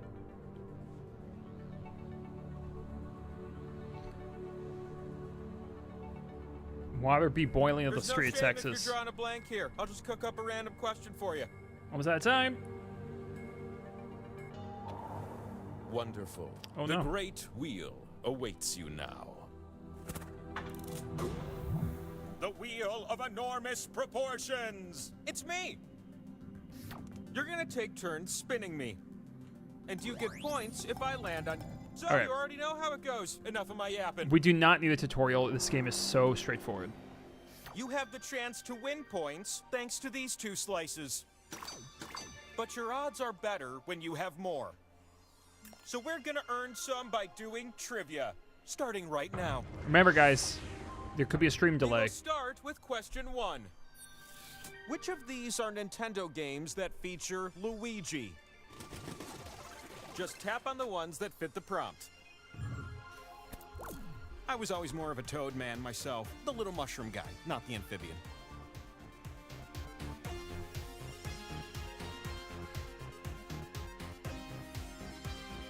What the hell? I don't know any of these.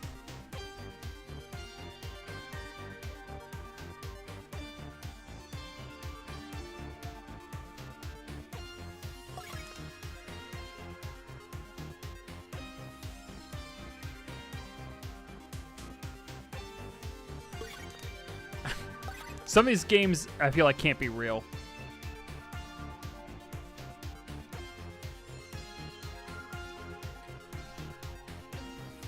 Dun, dun.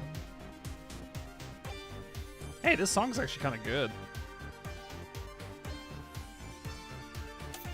Ooh, you little ones better hustle. Almost out of time. Is precious, am I right?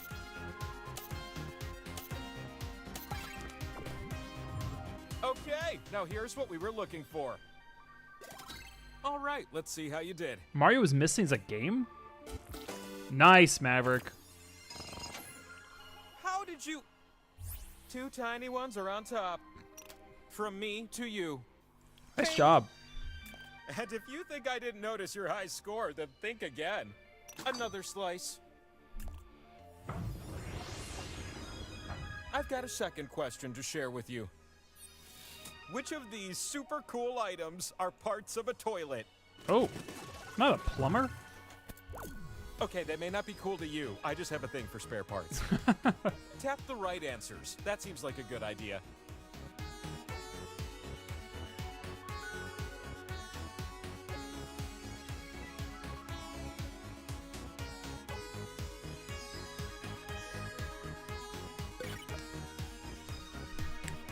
Again, don't know.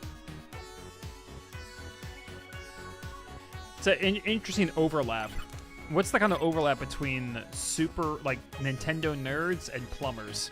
Curious.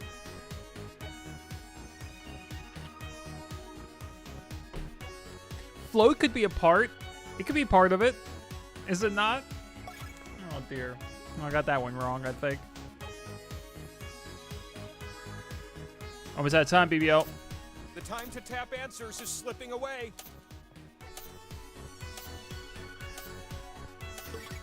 Oh, just made it. Good job! Provided you answered like this. Float is one. Nice. Whoa! Hell yeah.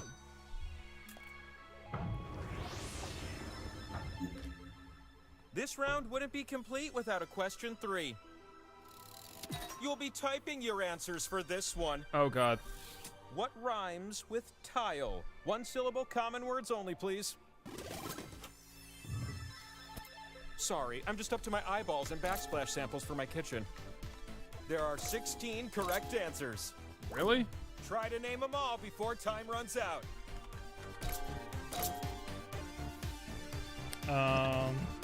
At the grocery store, you take your time walking down this.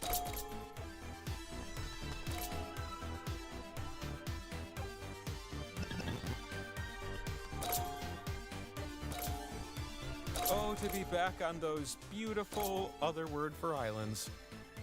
Oh, yeah. Yep.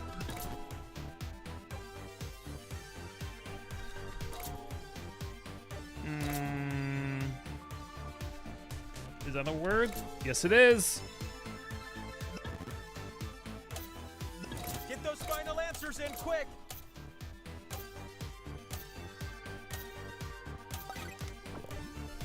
Oh, hell Here yeah. are the irrefutable right answers. English major. You Dun, get a dun, bonus dun, dun, if dun. you answered some no one else did. Oh, I forgot to smile. Shit, yeah. Hey, Arthur, how's it going? The winner is you. You're the one for me. You're gonna be so thrilled with this. Our flight. Oh, power By slice. my divine will, it's the power Divine slice. will. I love the voice You can actor. stick it on my Love it. head and spin me. Yes. And the time for spinning, it's now. No one else thinks the guy sounds like he's like mid-orgasm. It's just me. So glad you joined me up here with all those slices that can be spun and turned into points. Choose the slots on my face to socket your slices. God. But watch out. You split the points with everyone that shares a slot with you. I'm going all in on one slice. The slot with the 2 and the X, that one's worth double. Maybe it's Unless just you. everyone shares it. Then it Yeah, won't end maybe. up worth so much, am I right? Well, Arthur, we'll get you into the next game, whatever that is. I like Darth Vader's idea of us just only playing newer. Look, I'm gonna spin with or games. without your slices, so let's go already. Put them in, guys. Yep, I went all in on one slice. Let's see how this goes. You're If it gonna lands take on it, turns it's gonna be spinning so me. many points. And I've decided that you will go first. Swipe the. Oh, I'm please. Slowly reducing in speed. Oh, so close. Nice, Look Misty. at that. Well, Misty, you got a bunch of points right there. The thing about power slices, they clone themselves until you land on one. You ready for a new spinner? Because Oh, I please. sure am. Please land on mine. BBL, you just drag. You click or you drag. It's easy. There you go. Damn it. This slice gives you points. That's fun.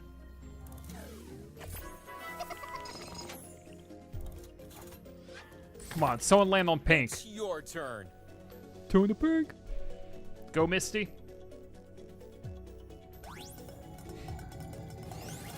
No. All right, yeah. Misty didn't answer and put in any Your answers spins last have turn, built up and my she's still spin beating meter. me. And That's why so this we've game is come so to this broken, but one in a really last spin of the fun way. round. Darth This Vader, last please. spin is up to you. Darth Vader, land on the 2 times, please. I'll get so many points. Yes, yes. Oh wait, is it power? Yes. All right, I'll take it. Power slice. Power. Yeah, buddy. Wow, Slice I'm Soda, never good at get this your game. booty over here. You won the pot, but now you get to do something special. You're gonna win the pot again. Unless the others agree to give it to someone else. Go on, other meeples. If you all vote for the same player, I'll give them the points instead. Wow. So you guys could all agree to give it to someone else and fuck me over, basically. But you guys have to all agree. You're running out of time. Yeah, no, the game is totally broken. It's like half luck, half trivia. It's nonsense. Time's running out. Your decision But it's has fun, to be unanimous. so I don't really care. Right, Misty? You win the pot because of some disagreeable meeples. Yes. So it's Stretching not that just lead. me. I'm not the only one who thinks he sounds like he's having a little bit too What much do I fun. have behind me? Look at that. Oh, that's right. It's the scoreboard. You need at least 20,000 Oh, points to yeah. win. So why don't we scrape up some more points, all right?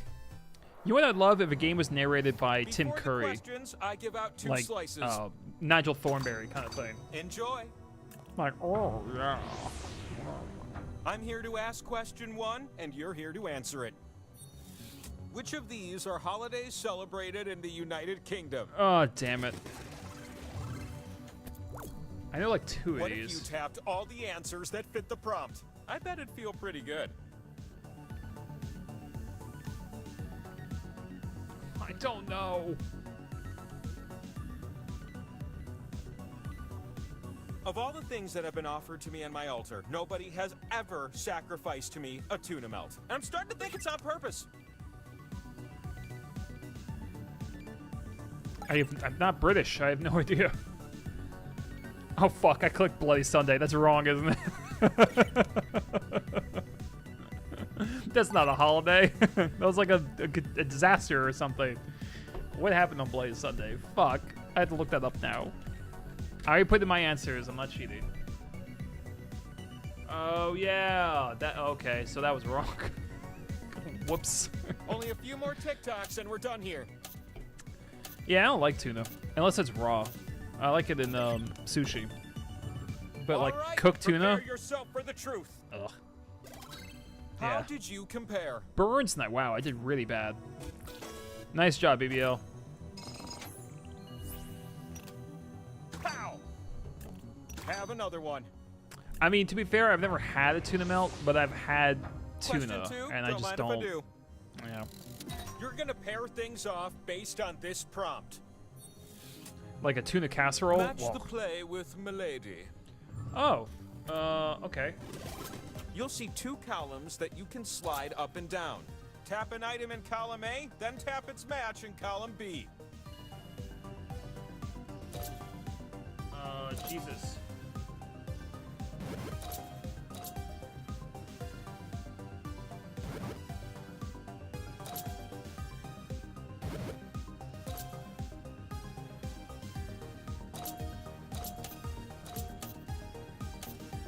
Time for just a few more matches.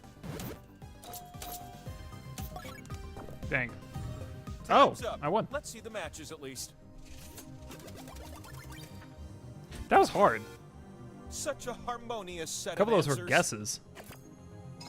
I mean, who's actually read The Tempest? One more Hey, slice. Alex, how's it going?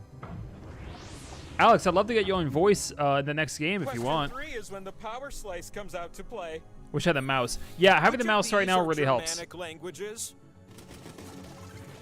Germanic languages? I don't know. Go ahead and start tapping. I really don't know this. Like, no clue at all.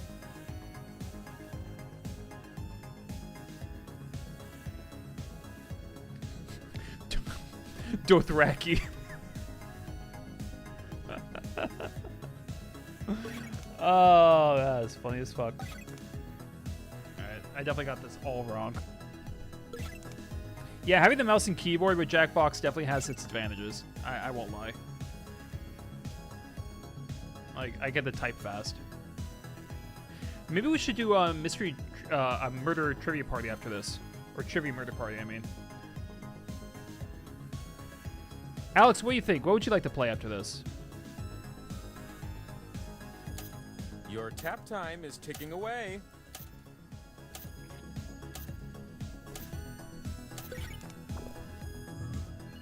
Here's what I was looking for. Oh, okay. Nice.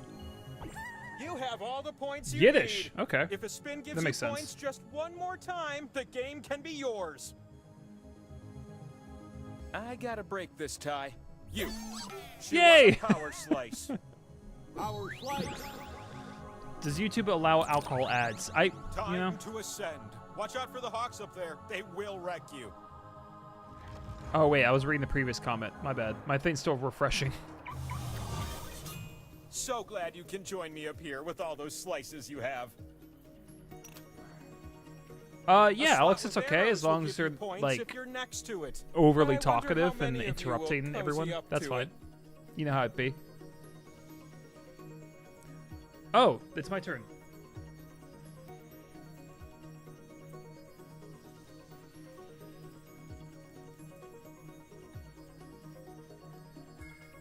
The slices you keep go to waste. Hurry up. Got it. All in one. I always put all my slices on one. Alex, okay, that's fine. The first spin of If the I'm still round on, goes we'll to see. you.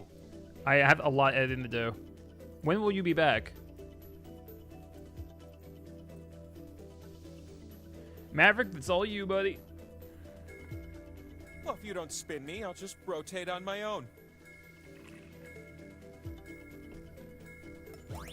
You'll be back in 10 minutes? That's fine. I'll be on. Hello. Maverick.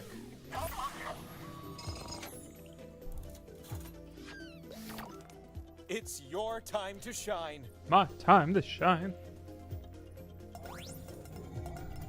I'm reducing the speed. It's Nice. yeah. Held The up. pot with everyone on BBL. a slice next I know. to this one. It's hilarious. I got With like no those points. you get to spin the winner wheel. The winner wheel. You're gonna spin me, and if I land on you, you win. But if you land on one of the This game- skulls, this game is we're not so done yet. broken. This I could love be it. The winning spin. Where will I stop? Even I. No, No. just barely. It ain't curtains yet. All right, keep going. It's not too late to snatch victory from the jaws of defeat. Please land on the space I doubled up on. What was that spin? That was Hey, weak as hell. hey.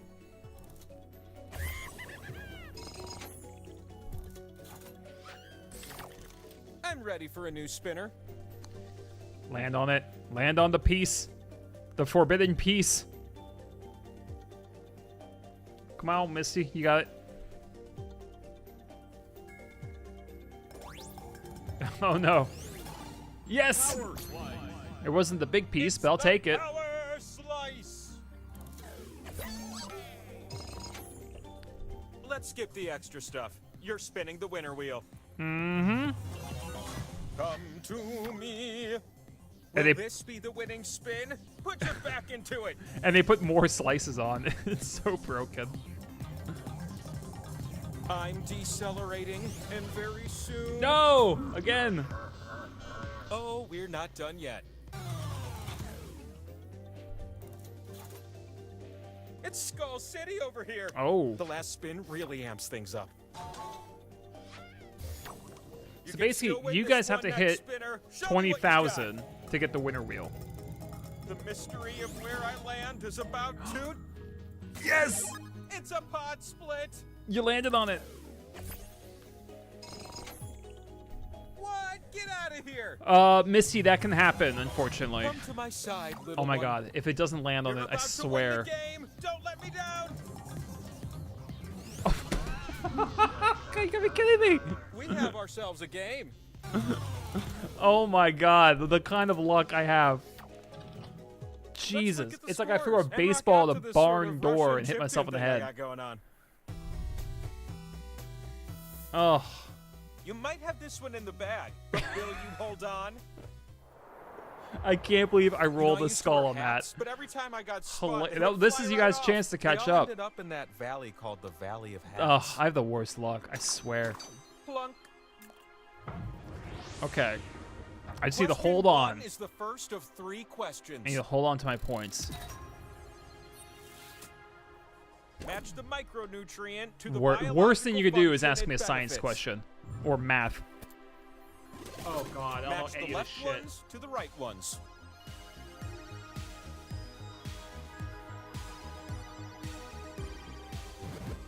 What? Okay. Nope. That's wrong.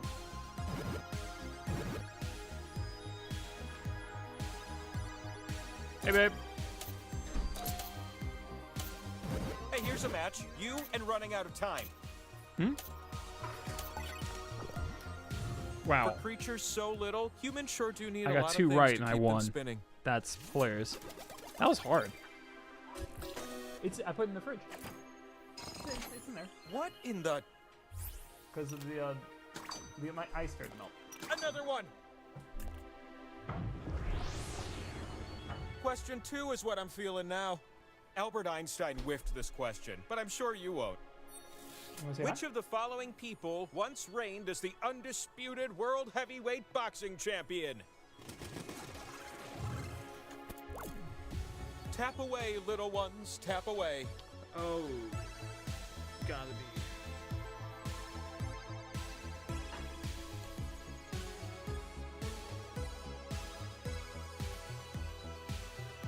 Are we allowed to put fictional people?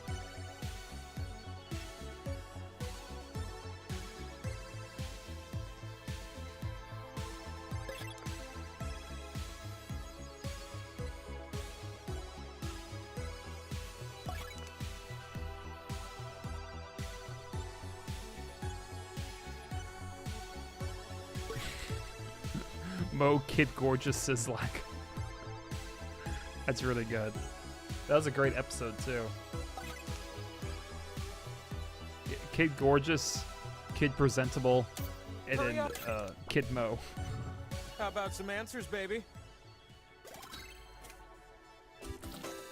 Oh.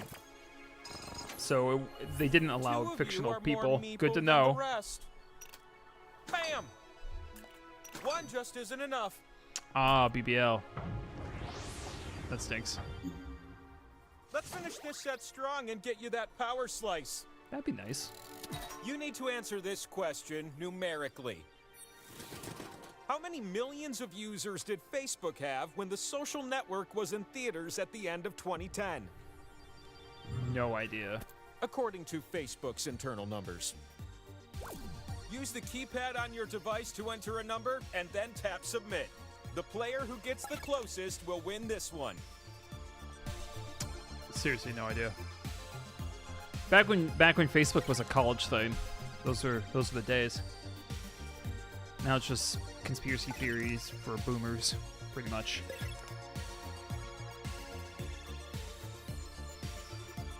All right, about 15 seconds. Dun, dun, dun, dun. Choose a number. Missing Quick, we Company. don't What have was all it day. doing in there? Oh, Maverick. I don't know if you made it. So, you answered. But the number you should have given is... Oh, nice job. My 35,000 decision million. is you. Could it be another power slice? What number is that Our even? flight. Was that 35 billion? Now climb the mountain and let's spin. It's more than the people on the planet. You all look so out of breath. Just fly up here next time, like I do. Here's a tip from me to you. You can double up. tap a slot more than Always. once to add a multiplier. Who knew? All in one slice or nothing. Such a funny game. So broken by design. It's hilarious.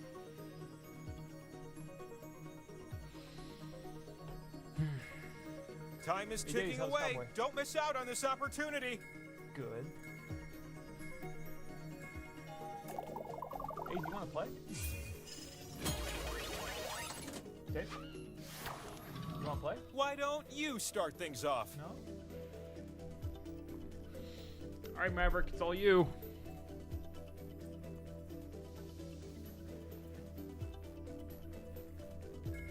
Come on, bro. I can't hold this spin, Spin much it. longer. Spin it.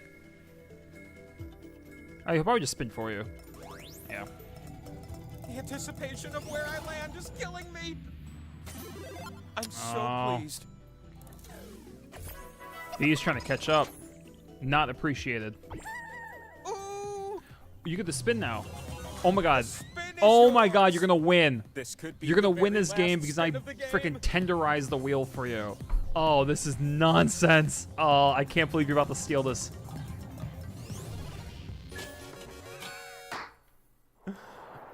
Unbelievable. You swiped that. Now, you've spent your entire life seeking an Jesus answer to this Christ, question. what a robbery. Oh my god, that question. It's time for one last spin. The spin that will answer everything. That's insane. Nice job. Well, you gotta spin it to find your answer. We're be all h- waiting patiently, so spin. It'd be hilarious if he doesn't spin, it won't do it for you. Nah, he will.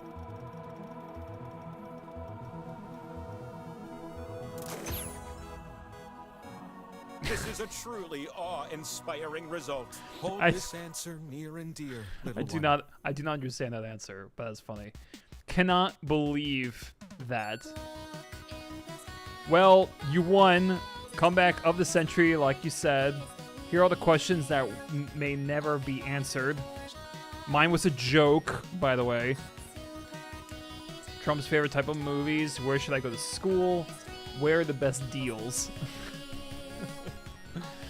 All right, I'm actually going to call it here. I have a lot of editing to do, and it's already like 12:45, so I'm gonna call it here. But I hope you guys had a great time talking about movies. I'm probably not gonna do that 2023 video, but playing the Jackbox games and chatting about all those movies was a lot of fun. Hope you guys had a great time as well. So have a great rest of your Saturday, and hopefully new video out tomorrow morning. You guys have been fantastic, and enjoy the weekend. See ya.